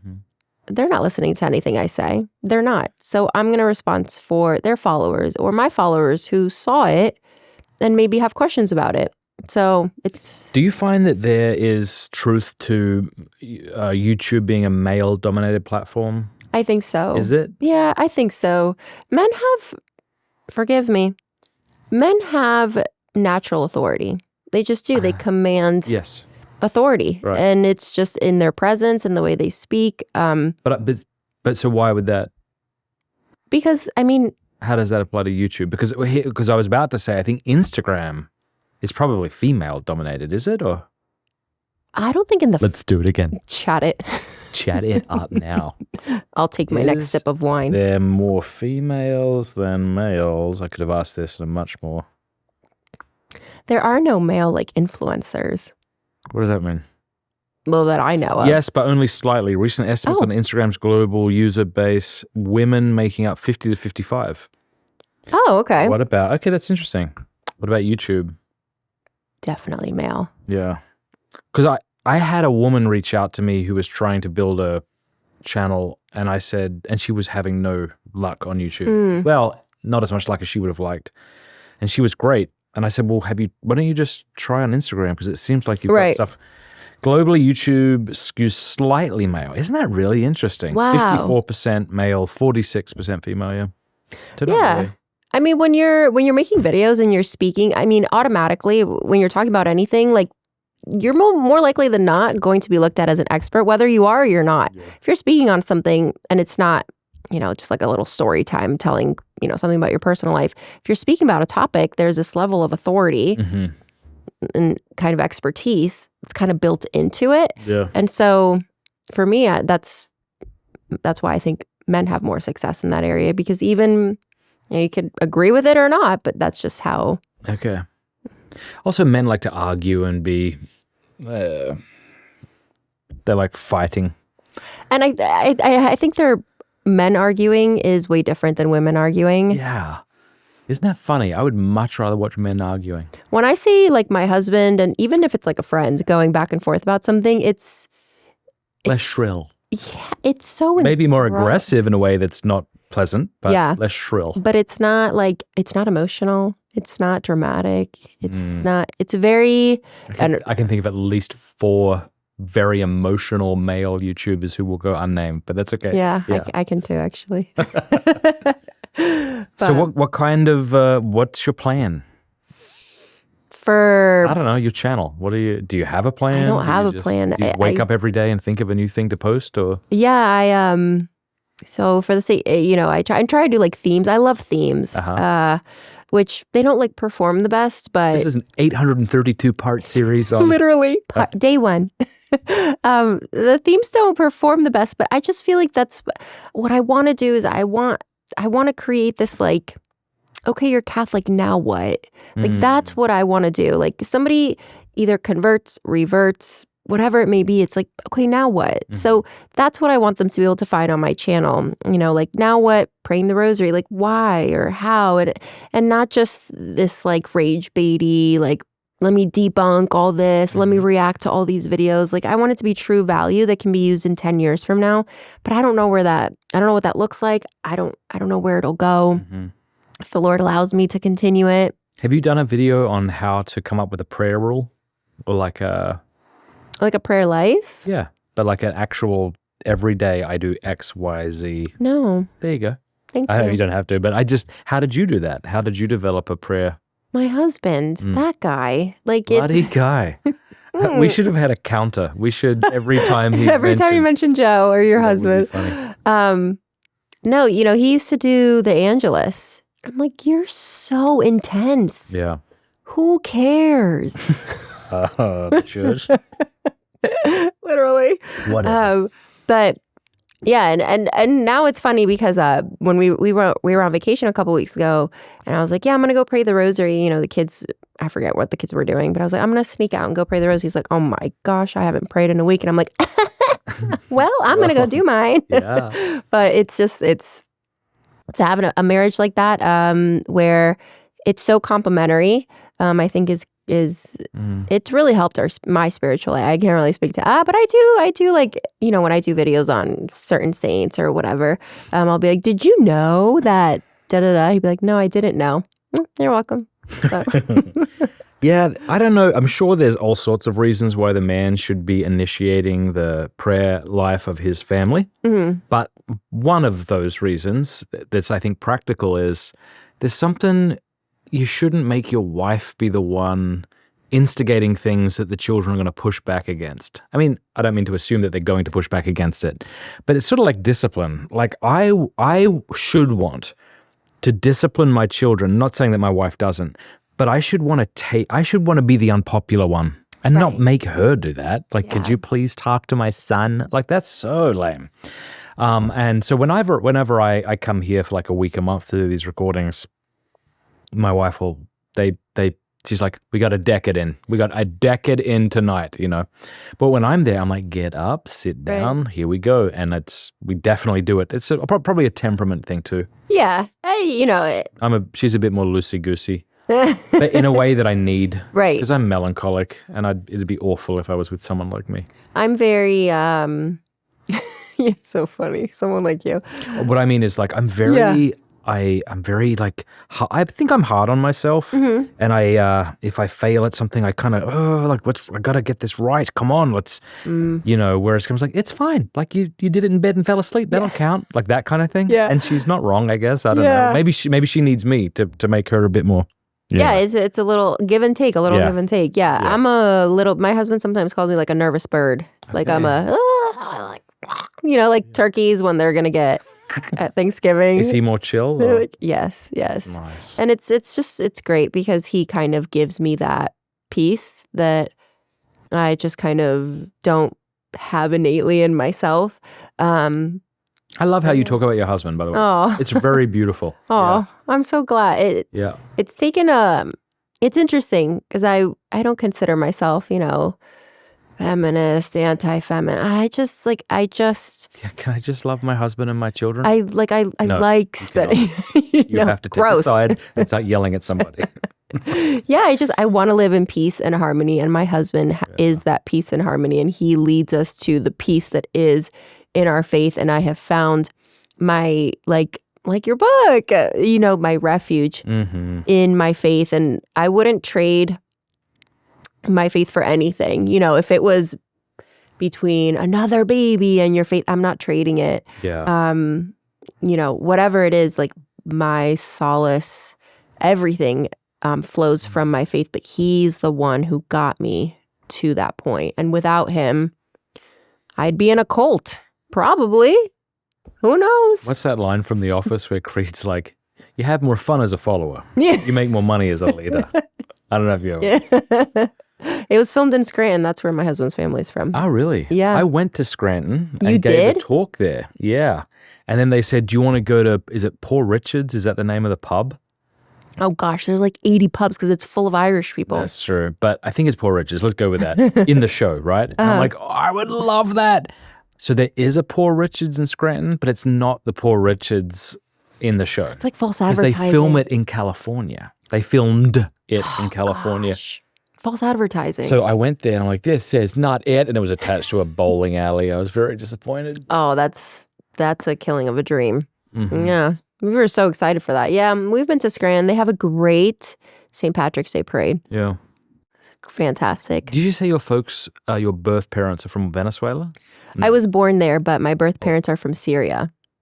Oh, how cool. So I'm Syrian. So people are like, you look Italian. Yeah. I'm Syrian. Have you ever been to Syria or Venezuela? Or? I was born in Venezuela. I know you were born there. Sorry, but have you been back? No, I've been there. I was there for 7 years. Spanish is actually my first language. Oh, cool. And then we moved. Yeah. Have you considered starting a Spanish YouTube channel? I have. I think that's the number one request I get. I actually posted the Hail Mary in Spanish a couple days ago. And it was, please do more Spanish. I'm like, I don't have the time. Can you speak like with ease in Spanish? Yeah, it would require a little more thought. Organization or something. Yeah. Because there's so many Protestants taking Catholics out of the church in Spanish-speaking countries. Yeah. It's no pressure, but maybe do it. Yeah, do it. Yeah. Well, what I always say, this is like my famous line, once I don't have my 9 to 5, then I'll really be able to focus on that. Are you hoping to move away from that? That would be absolutely amazing, but I don't think I'll ever pull the trigger myself. Like, I'll have to be laid off. Like, I will overwork myself to the point of exhaustion. I didn't even know you had a 9 to 5. Do you like your job? Yeah. Will you get in trouble if we talk about your job? No. Will you get in trouble for talking about wanting to quit your job? Because that's what we're doing. I work in the fraud regulatory department at a financial institution. And they were downsizing our department for the last 2 years. They've been, I think we started with about 700-800 people in our department. They slowly I made it down to the last 7. And you're like, come on. And I'm like, I just don't want to make the decision myself. Like, lay me off. And not that I don't want to be laid off, but it's like if somebody else. Would your husband like you to quit? Do you like how I'm getting into the personal parts get of your into life? it. Yeah. He would be. I think he kind of wants that chapter to be over. Mostly because I'm so strapped for time sometimes that I'm like, oh, sweetie, like I really want to talk to you in the car, but I have to edit this video really quick, and then we can chat. And then by the time I'm done, it's like, oh, we're here. Yeah. Thanks, sweetie. That's funny. My wife said to me, this was about a year ago, she's like, I feel like you just want to live in the woods, and she was upset with me, and me to have like no shoes on and to be cooking for you, and you come home and we all run up and greet you. I'm like, that is exactly what I want. Everything you just said is what you should be trying harder to be. Please. You are failing in as much as you don't appropriate that. Correct. Yeah. Great job reading your husband, sweetie. You got it. That's exactly what I want. Oh, that does sound good. That does sound. Why the woods bit? Well, what you should be able to do this just remotely. Like, don't tell the big guys, but just recreate this somewhere else. Well, they built off-grid. this set. This is wild. I don't know why they couldn't find any useful person in Nashville, but they built this in LA. And then they shipped the set over and put it together here. This is my first time in Nashville. Okay, you're going to find 3 things. And I'm getting increasingly bitter about them. You're going to find a lot of cowboy hats. I walked through the airport. I hate it so much. The Opry store. I've just made this decision. You're allowed to have a cowboy hat if you have a horse. If you don't have a horse, you may not have one. I agree. It's like you cannot have a kilt unless you or your father were from Scotland. Okay, yes. Even if you were born here, that's okay. If your father's Scottish, I'll allow fine, you to you wear get a pass. You're going to find a lot of bachelorette parties. Plane was full of them. It's awful. I've been here for 17 minutes exactly, and I've seen both of those things. What's the third one? Country music. Oh, I'm a fan. I walked by somebody playing the guitar. I started hearing it all the time. And it's funny because it sounds sexist, but there's something gross about just hordes of silly, loud, screechy women. And I'm like, I just can't handle these. But then I thought... Are you talking about the bachelorette parties? Yes. I was like, what country? No. But I would feel the same way if it were a group of loud, silly, whenever you put a group of people together partying, it's annoying. It's annoying. It's annoying in any context. But there's a different type of annoyance. Both are equally annoying. You get a group of women being loud and shrill and drinking Chardonnay, or fellas drinking the beer, and both are annoying. Yeah, they're equally. But I'm also old and I find everything annoying. No, I think increasingly. The older you get, the more annoyed. 6, 7 years ago, my husband would have loved any of Bachelorette, whatever. And now it's everything. Modern music. So much. I mean, it's so much music. work. I hate music. I can't. If I go into a restaurant and they're playing music, I'm offended. If it's classical music, I'm good. But do you have a flashlight in the restaurant yet? Are you one of those yet? When you go to like a dim light and you turn on your, like on your iPhone, the flashlight, because you can't read the menu because it's so dimly lit. Oh, no, I'm not there yet. Oh, okay. I'm there. It was interesting. These are increasingly necessary. Your eyes went They're increasingly necessary. Yeah. I try to do this, and then I realize, I actually need them. No, I'm like almost legally blind. I feel I'm a -7 prescription on both of my eyes. So without them, contact lenses are amazing. Quick side note. Sure. I think it's unbelievable that I have to pay $700 for contacts when it's a disability that I can't see without contacts. Like I need glasses or contacts to see. Yeah. That is not my fault. It puts me in danger. You don't want me behind a car if I don't have contacts. But I have $1,000 for glasses, $800 for contacts. Can you not just, what about health insurance? Doesn't that cover?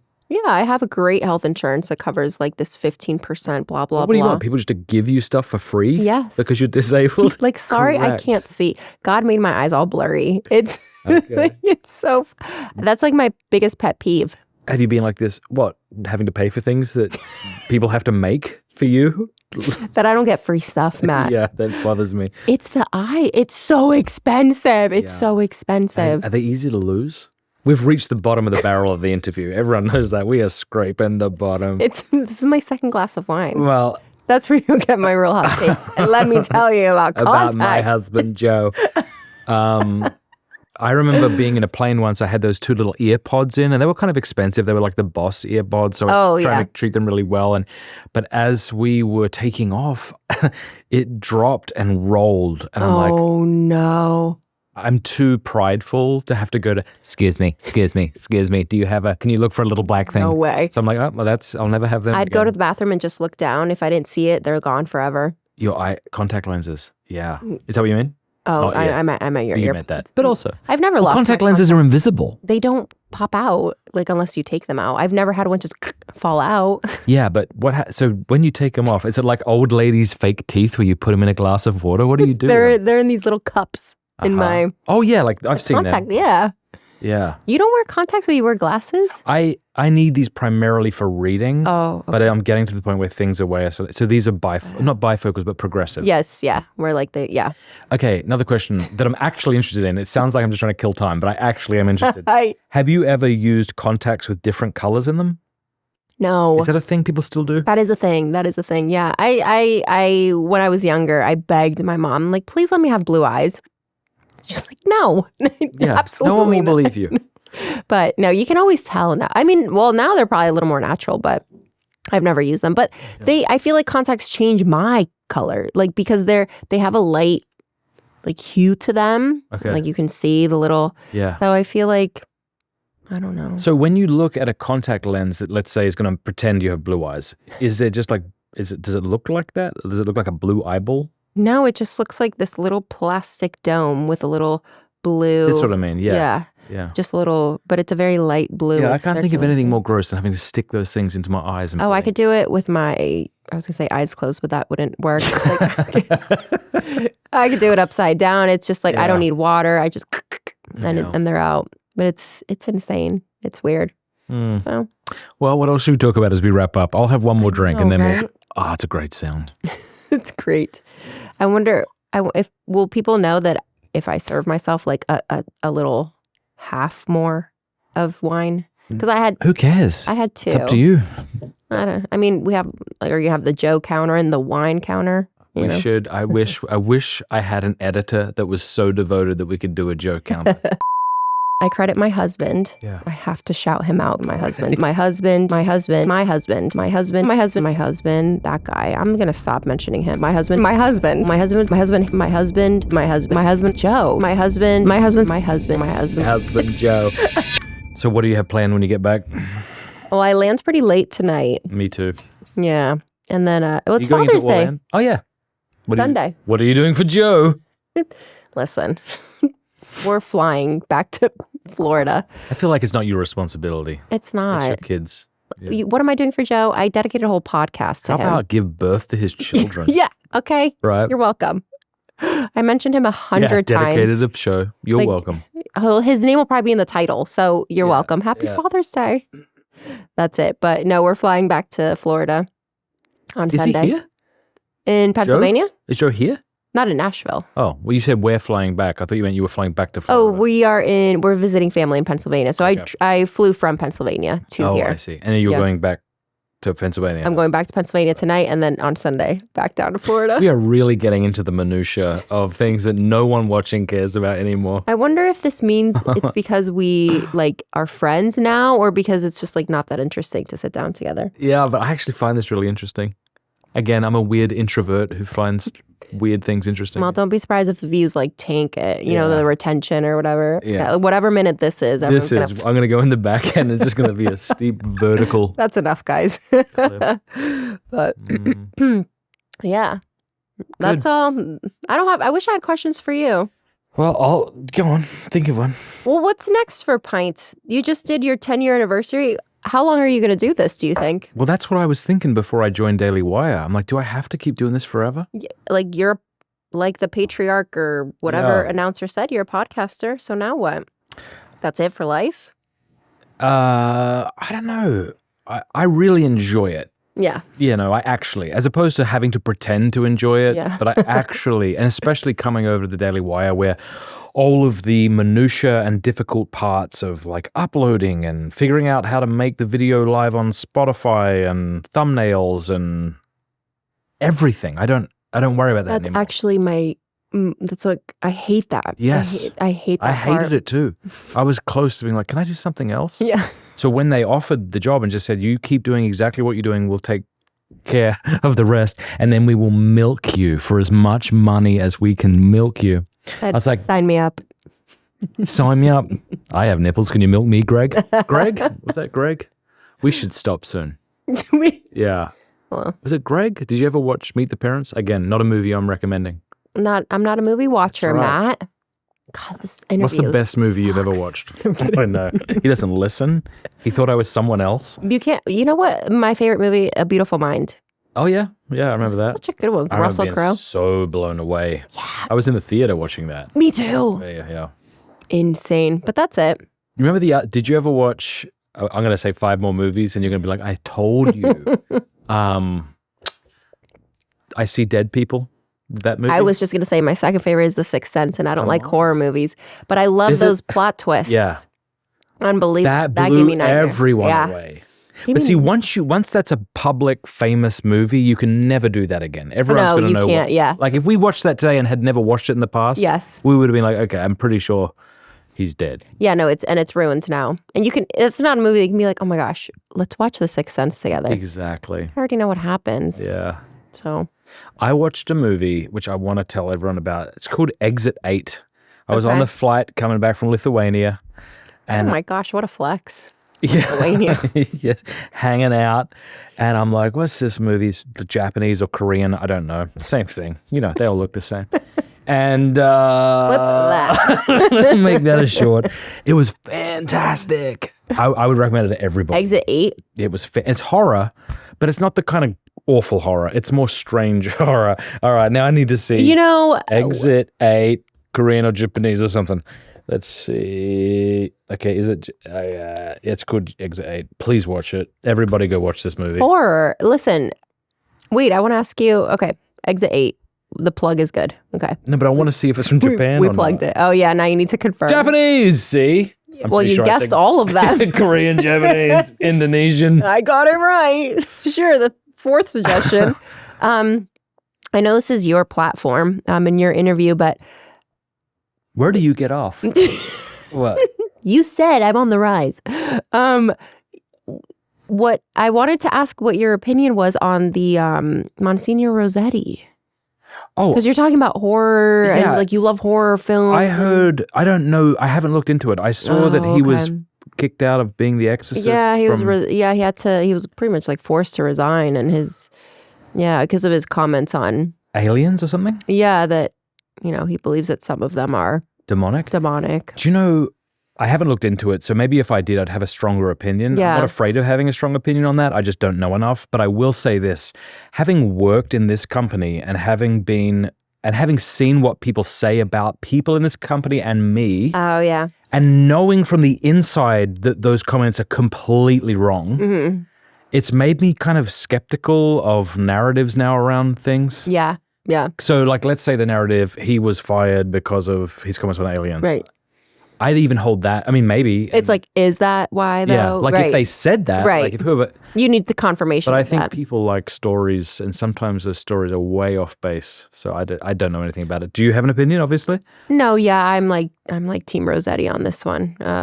Just because Monsignor just seems to be doing such good work. Was he in his kind of comments. kicked out by a liberal bishop?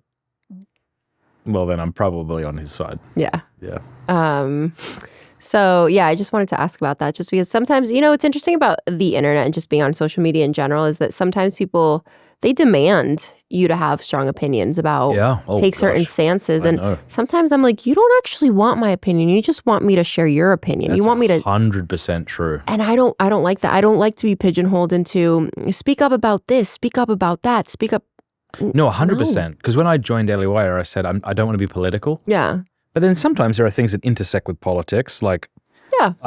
when Trump posted that image of himself as our blessed Lord, Oh yeah. I posted an article saying pray for Trump and all blasphemers. Right, that really pissed off pro-Trump people.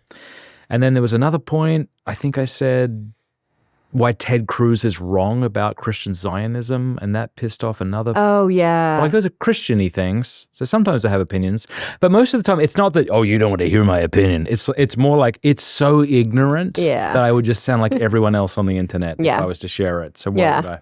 Yeah. I just sometimes I'd rather not. And then I always say to people, I think this might be the wine talking because I might have said this a couple hours ago when we started. We can wrap up. All right. Last thought. What was that? But when it comes to online, I always want to urge people to really test the people that you want to follow and learn from. I did say this already, but really. We'll pretend it's a different point. I'll help you. Go on. Fruits of the Spirit is how I judge people. No, I don't think you've said that. Oh, okay. No. Like you, for instance, you're funny, sometimes people, oh, that's sexist. Oh, that's, a little aggressive. Oh, that's a little, whatever. But really, like when you take your body of work as a whole, the fruits of the Spirit can be seen throughout, same thing with Trent Horn. Mm-hmm. Like when has that guy ever displayed this aggression or rage? Nothing. Once when he was debating destiny, and it was totally appropriate. He's like, you are an insane person. Did you see that? No. Yeah, he said that. Now I need to look it up. I'm going to try to find it for you. That was the best thing. I love him so much. Well, no, he is terrific. I would never say that to his face. No, of course not. I just typed in you're an insane person with nothing to guide YouTube, and it's like 6 signs you're not crazy. Okay, no, I meant Trent Horn. All right, here we go. Let's see. No, you're not saying you're an insane person. No, Come you're not saying you're an insane person. Oh, that one. You're not saying you're an insane person. Have All that right, we can looping in the stop back. it. I just love that is like a 1-second clip. And probably totally valid. It was valid. No, totally, because he was saying that sex with animals wasn't necessarily immoral. So I'm like, yeah, if there was ever a time to tell poor Destiny. You are an insane person. Yeah. So. All right. How long do you think that was? What? Like, you and me talking? Yeah. 2 hours and 10 minutes and 2 seconds, 3 seconds, 4 seconds, 5 seconds. What if we just did that until 3 Until hours? 3. Thank you so much for taking the time to, I didn't realize you were with your family in Pennsylvania, so thanks for taking the time. I know it's so annoying to get on planes and just for me because I'm old and everything's annoying now, but thank you. And say thanks to your husband for the lovely cigar. I will. No, thank you for having me. I'm beyond honored, so thank you so much. It was great. Good.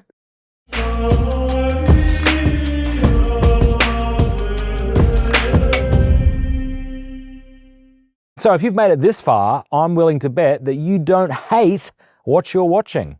So you should, maybe consider liking and subscribing. Go on, consider it. Consider it.